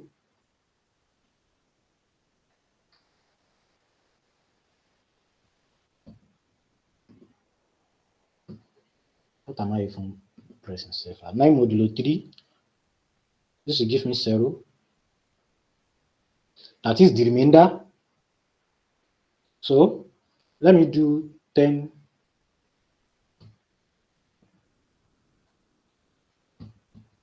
I want to use floor division. It will give me 3. Instead of 3 points, so I have 3. So you see, I want to use ordinary division, 3.3333, but if I use this floor division, it will round everything up for me. So that is that about the arithmetic operator. So let me move forward to assignment operator. Assignment operators are used to assign values. So this equals to is used to assign what this 5 to my x as this. So whenever you see plus equals to in Python, it makes like this, so that x plus equals to 3, it means x is equal to that x plus 3. I'm adding that x to that value, then equals to that x. That is what it means in Python. Negative equals to, it means x is equal to x minus 3, as it implies here. The same thing for multiplication, the same thing for division, the same thing for the modulo and the floor division. So you can try that on your own. So I'm moving on to what? Python comparison. Okay, Python comparison operators.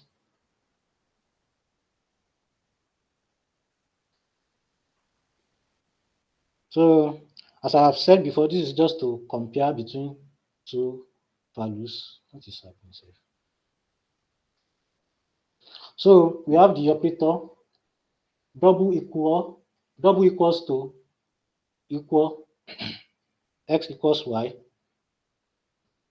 This exclamation and equals to means not equals to.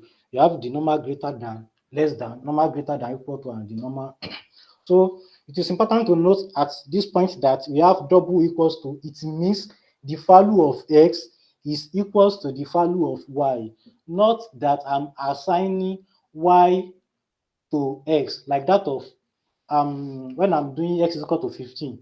I'm assigning 15 to x, but here the value of what? The value of x is equals to y if you use double equals to. So that is that about a comparison operator. Note, the equals to is a simple assignment operator. It assigns value from the right operand to the left side operand, while on the other hand, the double equals to checks if what? If the values of the two operands are equal or not. That is that about our Python comparison operator. I'm moving forward to Python logical operator. So in Python logical operator, I have and or and not. And it's a logical operator and it returns true. It's used when I have two conditions and it returns true if both conditions are true. If today is Sunday and it's not raining, I will go to church and will return true. Since both conditions are true, if truly today is Sunday and if it's not raining. Or it's also used to check two conditions. But if one of the conditions is true, it will return what? True. But, and it's fairly strict, both must be satisfied. Ordinarily, if today is what? If today is Sunday and it's not raining, I will go to church. The statement will return true. But now, today is not Sunday, though it's not raining. So for hand, the statement will return false, since one is not true. But for or, since one of the conditions is what is satisfied, it will return true. And not, it works in the other way around. It negates everything. So I hope I've made myself clear. So now let us write a program that tells me to go church if today is Sunday. Can you all see on my screen? Yes. Yes, yes. I assigned Sunday to my today. That's a variable declaration. Also rainy, also false to raining.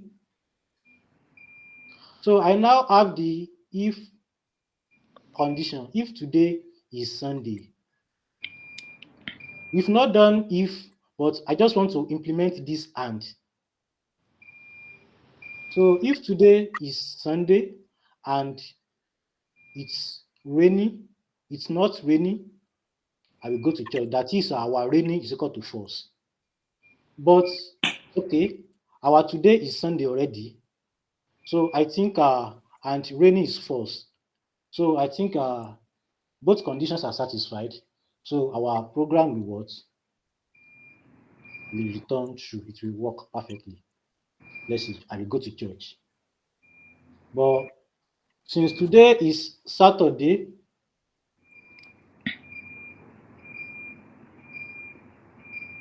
so let's see what happens. Nothing happens because one of the conditions has failed. Let us check. Please, excuse me. Okay. I found out that our print does not start from that place where the other ones start. Does it mean anything? Yes, it means a lot. That is indentation. Okay, so we have to give a gap of say 1, 2, 3, 4. Yes. That is because we've not done if statements. Can you give us 2 minutes? Let us do this one too. Okay. Today is equal to Saturday.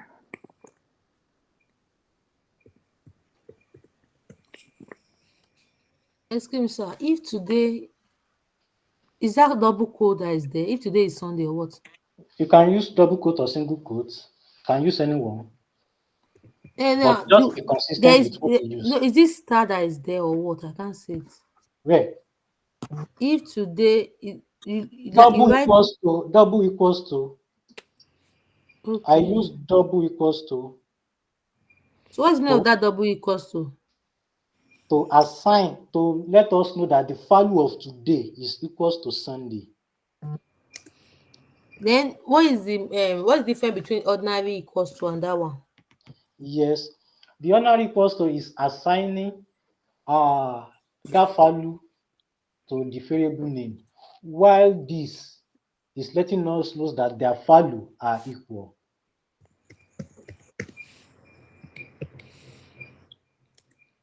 Miss Anna, do you understand that? The first one has to do with the memory space. Okay, I create a space, then I assign value to that space. That is just ordinary equals to. But now this value is equals to this value. That is what I mean here. and I've discussed that in Okay. Miss Anna, is it clear? Yeah, it's somewhat clear. Yeah, basically, as you said, the first one, raining equals force. You are putting force in raining. So whenever you refer to raining, you'll be referring to force. That will give you force. Okay. But in the second example, you are comparing. You are comparing if today is actually equal to Sunday. You are not assigning now. You are not storing. You are not Okay. storing Sunday in today. You are comparing if both of them have are the same data, are the we are same checking information. we are checking the value if truly today is. That sounds good. Thank you. Thank you very much, Mr. Idris. Okay, Okay. now are you done? I've declared my today to be Saturday, and I have it here that it's not raining. So here I'm not implementing the if statement, but I'm implementing the and statement, the and. So and logical operator. So I want to see if today is Sunday and if and it's not raining. So since my raining is set to false, that means it's not raining. So and if today is Sunday, I will go to church. But if not, like today is Saturday, I will not go to church. And remember, when you are using and condition, both conditions must be satisfied before it can return true. So like this one now, I run my own. I only saw Saturday is red, Sunday is red. I'll go to church. I couldn't get the answer there. Did you put it inside quotation? Yes, but possibly that print. What that my print you started where yours started. What could have been wrong? Like this? One, two, three, four. Four space Yes, bar. yes. Oh, what is the nature of the error? No, what do you get when you run it? Okay. Yeah, I won't get anything. I will not Uh-huh. get Okay, it means I got you then. I will not get anything here because because today is not Saturday. Since Okay, and we are checking for and we return true if both conditions are satisfied. okay. Let me replace that Saturday with Sunday. If you replace that Saturday with Sunday now, Eh. it will print it for you. I Okay, will let go me to see now. church. So both conditions are now satisfied. Done. Good, good, good, good, good. Okay. Are we all good? Are we all in power? So your silence means yes, I'm moving forward. Python identity operator.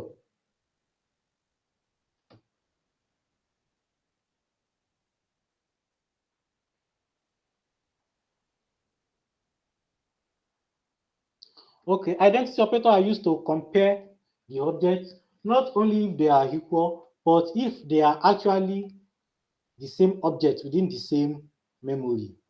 If they are actually the same objects within the same memory. So we have here the operator example. We have is.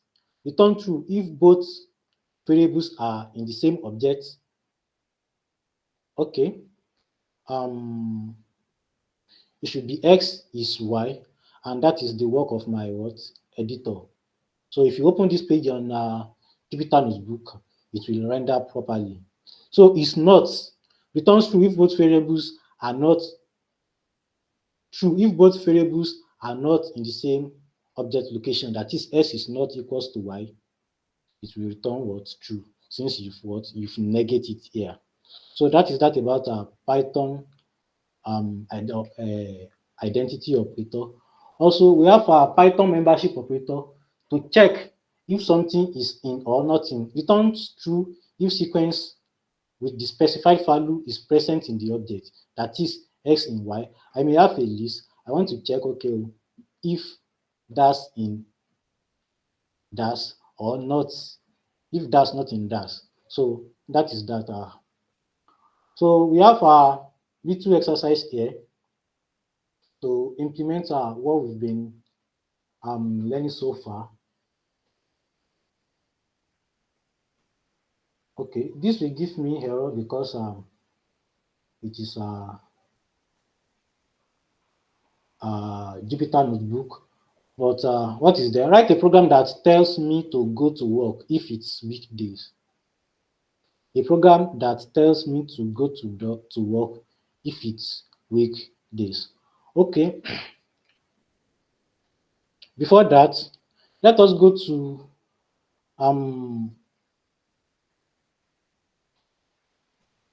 let us talk about input function. Input function. As we use print function to print out, that is output, we use input function to receive information from the user. And how do we do that? I will type my input. So I can ask for your name. Enter your name. Enter your name. So, and this will what? This will ask for your name. So enter your name. So in this box, I can type my name. Then enter. So why am I getting error? I interrupted it by what? By my keyboard. So once again, how do we receive information here? I will use input function. You put on your parentheses, you put on your quotation, then you what? That is the syntax. Then you enter the text. So if I run it now, I don't have any information there. I don't know what am I supposed to put, but let me interrupt it. Let me put enter your age. So enter your age.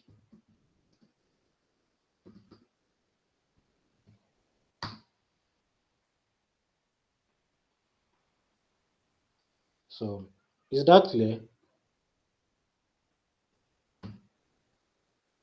So enter your age. My age is 54.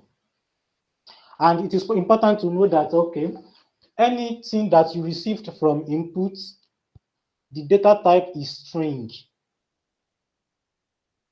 Are we still together? Hello, everyone. Yes. Yeah, we are together. Okay, that is how to use input function.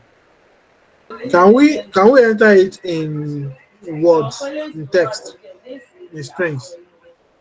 Yes, you can enter text, you can enter anything. The reason why I enter you can enter text, you can enter number. The reason why I enter figures here is that I want to emphasize something. I want to make something clear to you that this text 54 that you are seeing, it is what? It is text type.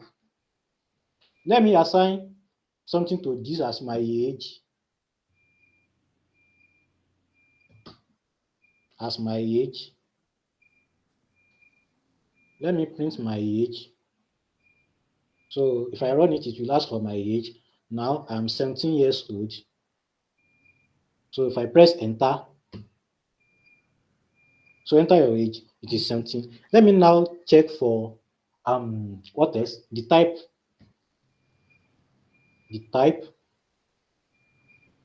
age. Let me run it. My age is 17 years. I press enter. Please, I have a question. Okay, I'm with you, sir. Look at the example you gave us here now. You Yes. say work days is equal to Monday to Friday. So today is equal to input quotation. Instead of enter the day, are we going to put Saturday, or we are going to write the day in front of it? Today in work days is equal to? We will go to that. I just want you to understand how to use this input function first. Okay. Are you good with the input function? You can repeat it. No, repeat it. Restart from a question. Okay, I said our input function is used to receive information from user. Input function, as we use print function to print out, input function is used to what? To receive information from user. So now I want to use input information to receive your age. So how will I do that? I will type input, the input function, my parentheses, my quotation, then I type the anchor text. because if I don't put anything, it will bring a blank box, and you won't know if you are to enter your name, enter your. But now you can see you are to enter your age. Then you enter your age. Then let's say the age is 17. Here I'm calling my age. I can still use a print age, but for this notebook, if I type age, but if you are using code editor like Sublime, VS Code, PyCharm, you will have to type print age before you can see your age. Now I can type my age and it will work for me because I'm on this interactive Python notebook. Then later on, I want to check for my words, the type. So I have it here that enter your age. My age is 17, and the data type of age is string. This is telling us that any information that you received from what? From input function is string. Be it figure, be it Roman numeral, anything, be it words, anything you receive from input function is what? Is string. Let me now say I am comparing things like, okay, if my age is equals to your age, let's say your age is 54. I'm now comparing my own age. That means I'm comparing string with what? With the integer data type, and it won't work. So I have to convert this age to what? To numerical data type. And how will I do that? I can receive the information, the age before conversion, and I can do that. I think, okay, if I do it like this, it will what?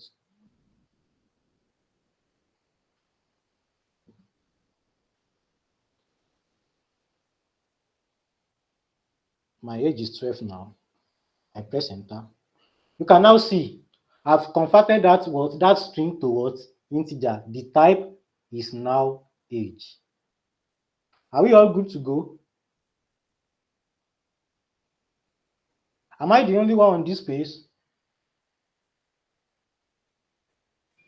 We have been answering through hand Well, sign. I did not get you. That's why I did not talk. Who is not getting it? I did not get you. That's why I did not. I have typed all this in, but I just click run. It's not bringing out entire age. No error. It's not bringing any error. Since it is not bringing any error, check. Okay.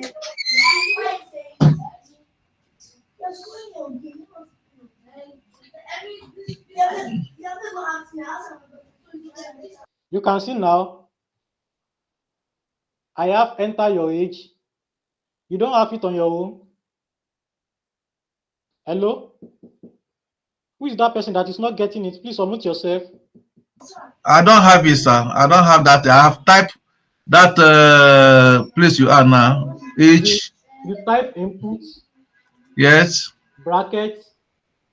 Yes. The quotation. Yes. Entire age is in red. Then you end it up with quotation back. You close it. Yeah. Then you That put potential that is a column, Abi. yeah. Yes. I close it and this. Then you press enter. Yes, sir.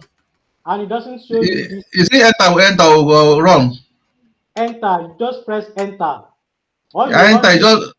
Okay, run the page. Run the page. If I run it, I'm in Jupyter. It's not bringing anything. It just take me to the next page. It's not bringing any error or nothing. Okay. Check your screen well. Maybe the enter your age is not positioned under your code. Under your code. Let me see it. Like under your cell, under the cell. Check everywhere on your screen. Or is it loading? Maybe it puts one star like this. It's not loading anything. It's a softness. Excuse me, sir. Are we the one to type enter your age? Yeah, you put that enter your age inside the input, like anchorage text. So I can know that I am to enter my age, not my name. I know. The other line that is saying enter your age, that has You three just dots. put on the just supply in the number, just put in the number. There's no need to Yeah, text. should we type the 3 dots and enter your age? Or it will bring it automatically? Just inside that box. Did you see any box? It will bring it automatically. Yes. No, Okay. it's talking about So the. after putting the age, what are we to do next? Press Hold on enter. now. Hold on for other people. Okay, let me start afresh. Yes, clean all this thing and start afresh. Clean everything. Just clean everything and start afresh. Okay, sir. My age, I want to ask for age. Mm. Age equals to, Input. that means I'm assigning that input function of 18 to age. So I'm typing my input function. I open my parentheses and I close it back. My opening quotation and the closing quotation. So if I run it now, it is going to give me empty box. Can you see now? Mm. But I don't know if I am to what put in my name or my age. Are you getting this, everyone? Are you getting this, everyone? Yes. Yes. Yes. Very, very good. So the reason why I'm putting anchored text, so I can know that Please, okay, please, Mont Geoffrey. Mont Geoffrey. maybe where there is problem is where you are entering your anchored text. So I want the user to know that you are to supply your age, not your name, not your address or something else. That is why I put enter your age.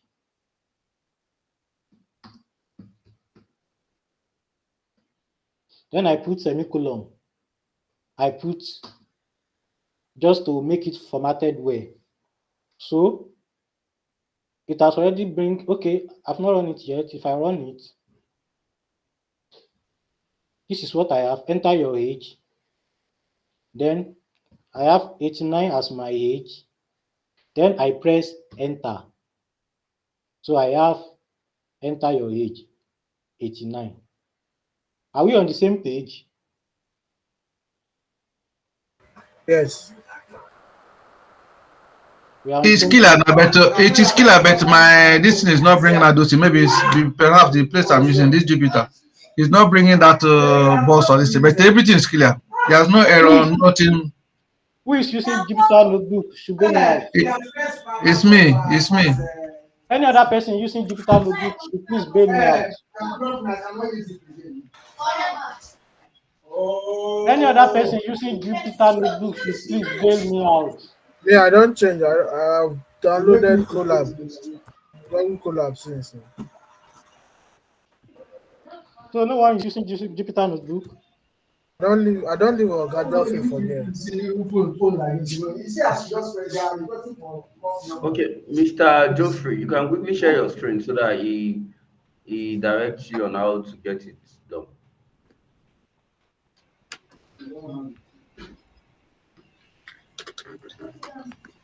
Okay, that's you need to accept this. My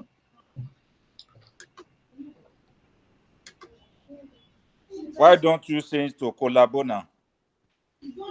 huh? Change to Google Colab now. I didn't know that they said we should download. If I have known, I won't support myself yesterday to do Me this too, one. I downloaded it, but I have to forget it now. No problem. I didn't know.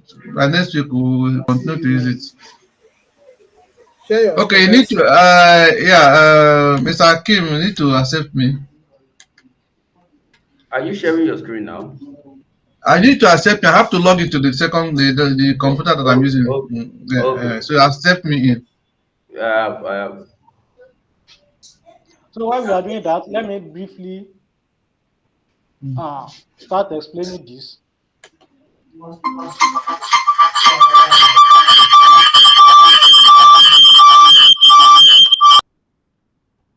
I have a list of work days. Hello?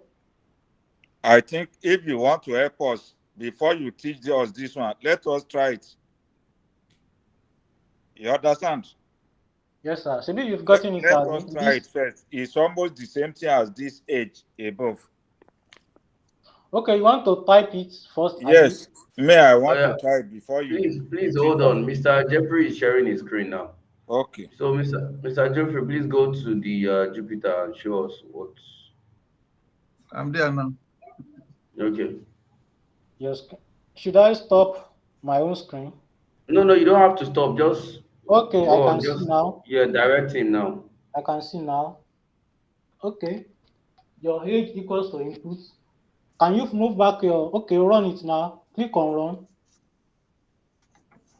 Okay, the problem there is, is nothing in input. okay, wait. The problem now is that, okay, your, the platform you are using right now is misbehaving.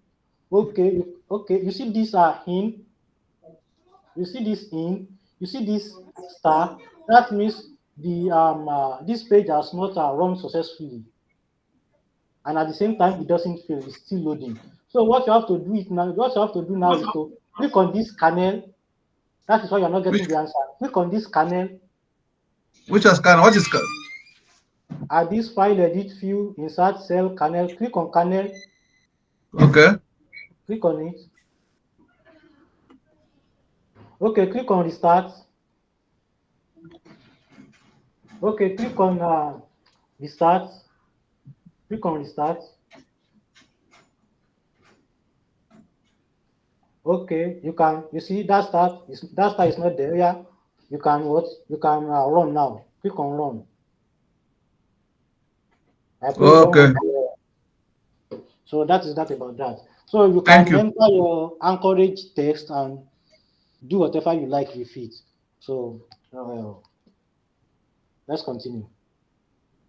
So you can resume sharing now, Mr. Yusuf. Can everyone still see my screen? So we need to be rounding up now. This is almost 1, so we need to be rounding up. Okay. So you need to resume sharing. You need to resume sharing. We can see your screen, but it's in a very small picture. You need to resume sharing. Okay. You You go to should the show us present that now question button. so that we can try it. Okay. Go to the present now button. You see resume sharing. Okay. Can you now see? Yeah, we can see your screen. Yes. Let us try this first.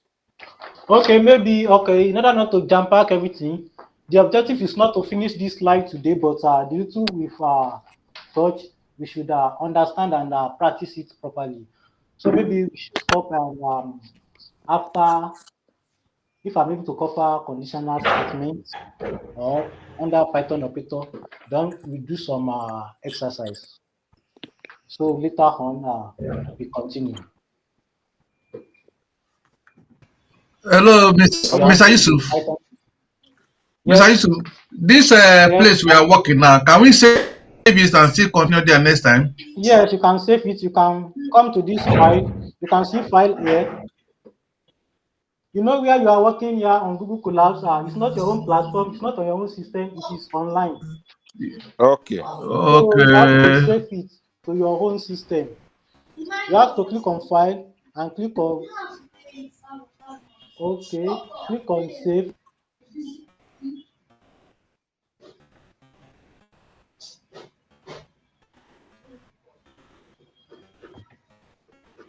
So you can see download here. You can download as IPYNB Interactive Python Notebook or PY. Can you see download? Yes. You can download it to your system locally and open it with your Jupyter notebook. So, but as we are online now, if we save it on save, you may anytime we resume, we can still get it there. If it's saved on your Google Drive, if you save it on your Google Drive, save a copy in Drive. Can you see save a copy in Drive there? You can save a copy in your GitHub and the likes, but I've not used that before.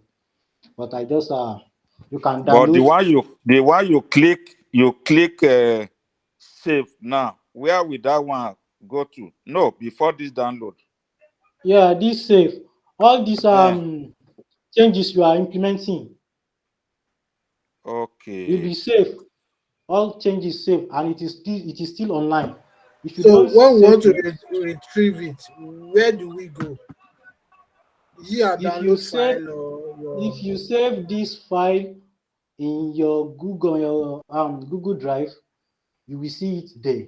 If you don't save it, then you close it.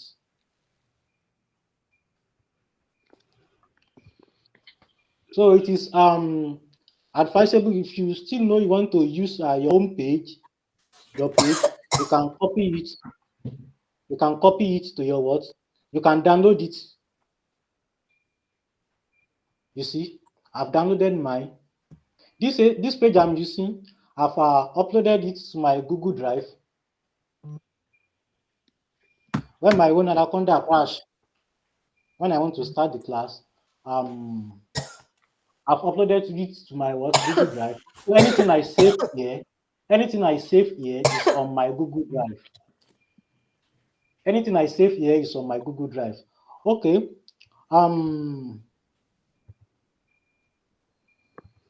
If this is where we are going to stop today, let us attempt this interesting exercise.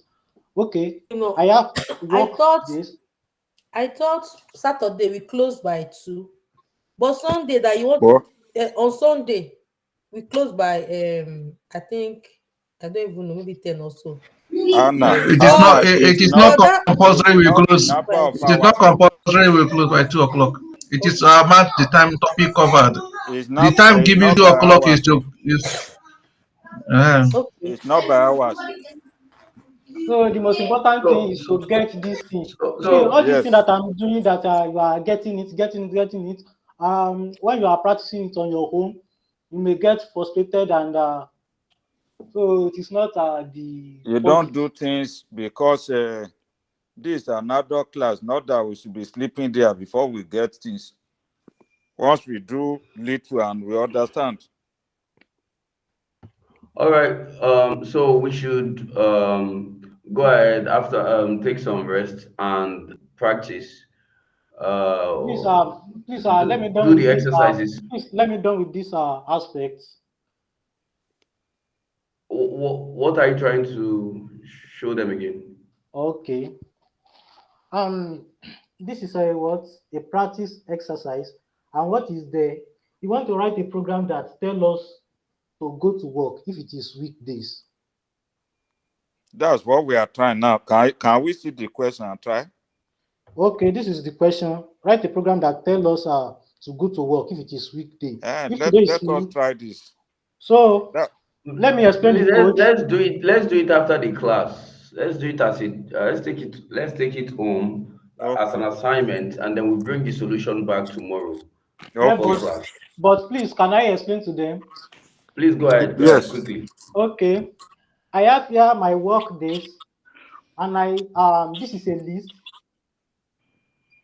A list is a container that can contain many things. So I have we still get to list. It is a data type, but I have to use it here. I have Monday, Tuesday, Wednesday, Thursday, Friday. Those are the normal working days. So I've created the list and I've assigned it to what? To the variable work days. You see one thing, when you are naming your variable, you must name it in something that when another person stumble on your codes, that they will understand. So I've assigned it to work days. Then I write I have here today is equal to input. The second line here, I want to receive the day from you. I want to receive that particular day from you. Input, enter the day. So that is the essence of learning the input function. We now want to compare. If today, still we've not reached that if statement. I'm not implementing if statement, but I want to implement that we learned in the previous membership of a team. So I want to compare. I want to check if today in work days, print I will go to work. The day that you supply, if it is present in that list of work days, you will go to work. So let me run my code. So then I enter what? I enter Saturday.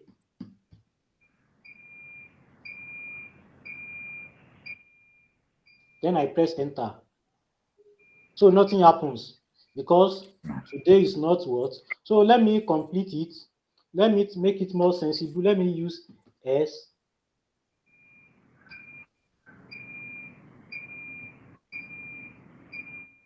So if today is not in what? It's not in the weekday list, you stay at home.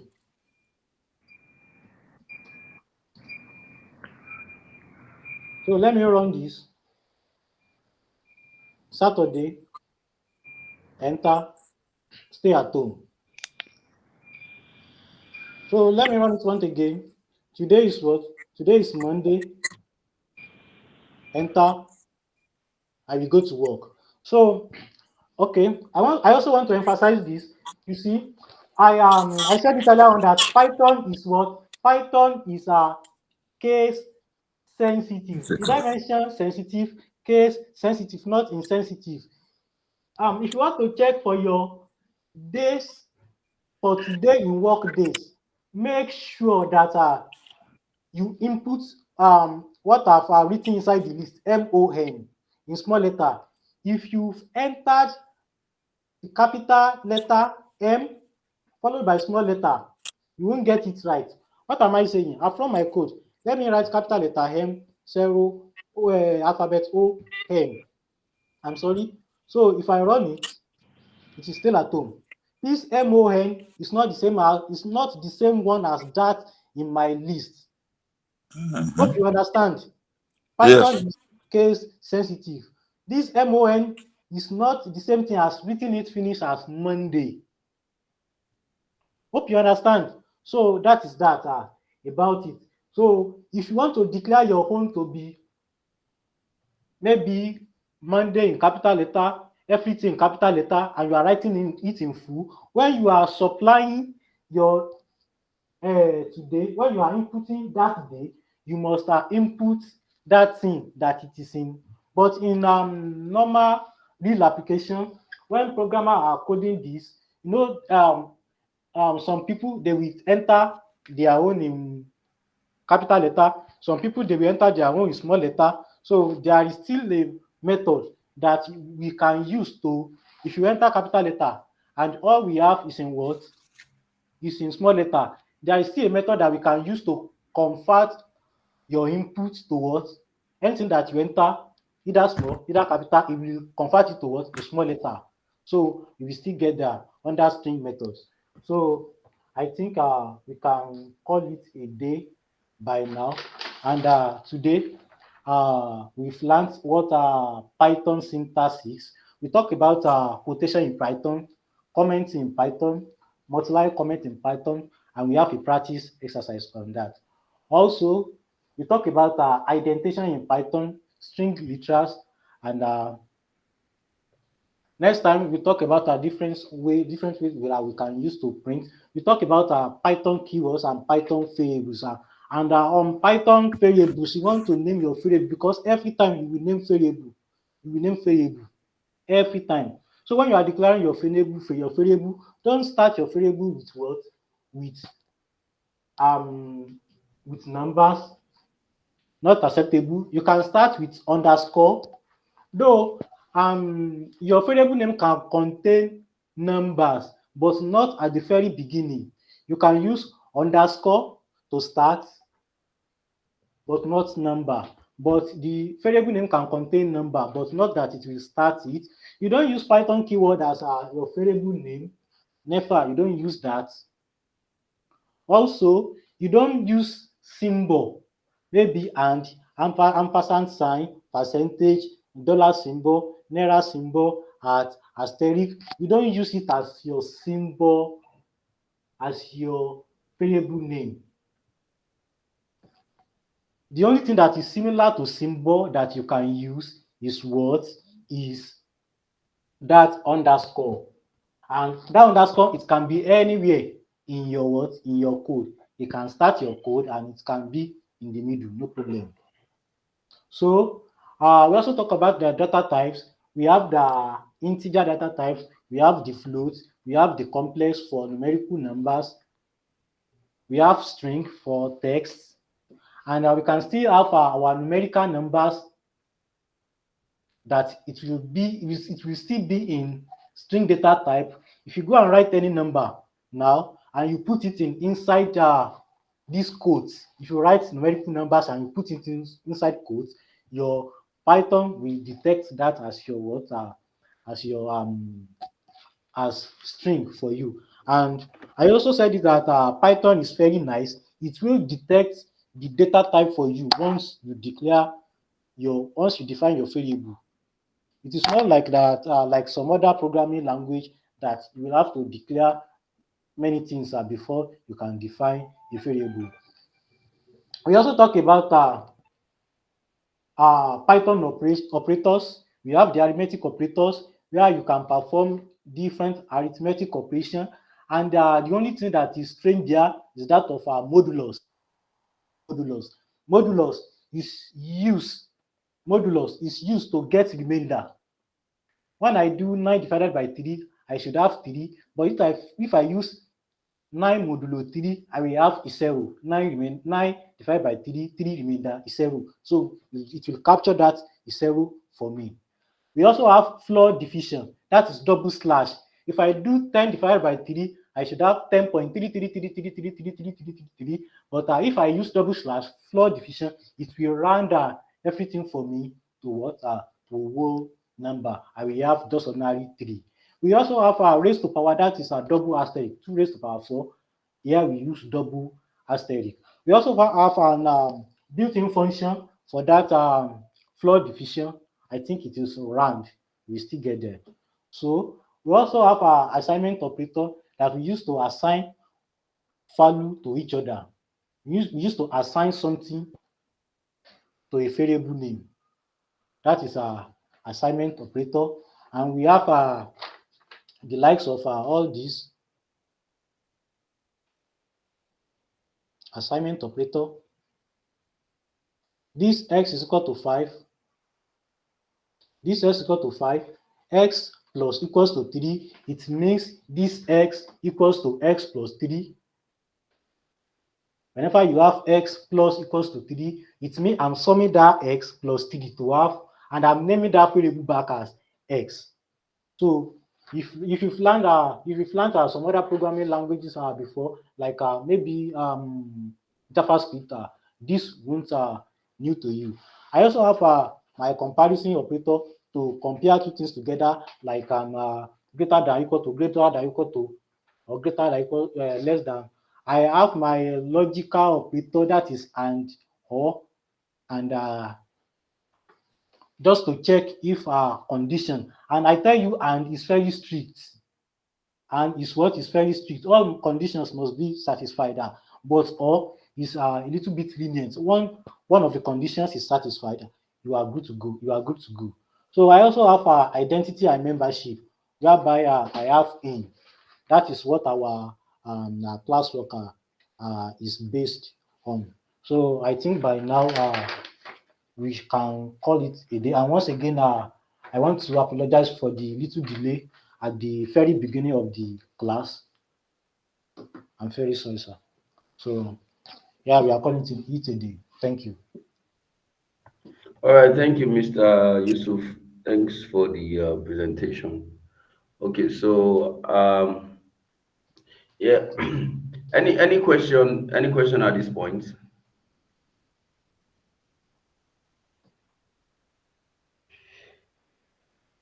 No question. No question. My prayer is for God to give us the strength. If one can know all the things you people are teaching us now, we should be hot in the market. It is heavily loaded. Honestly. The assignment is done now. It's going. I can get it. We have already done the assignment. Fantastic. And in the meantime, I will still load you up with With some more assignments. practice questions on the groups. Oh, okay, so you can always send that to the group. You either send it directly or send it as a file to the group. Okay, everyone. So thanks for coming. Thanks for the awesome class. So Thanks so we much. would we would catch up tomorrow. Let's take go ahead and take some rest, relax our heads, and then the video will be sent to the group so that we can use that to check again on what we have been taught so far. Thank you, everyone. So we'll see tomorrow by 1:45 p.m. Okay. And go and rest. Yes, let's take some rest. And please remember me in prayer to pray against all odds against me. Because Don't worry, internet everywhere is not your fault.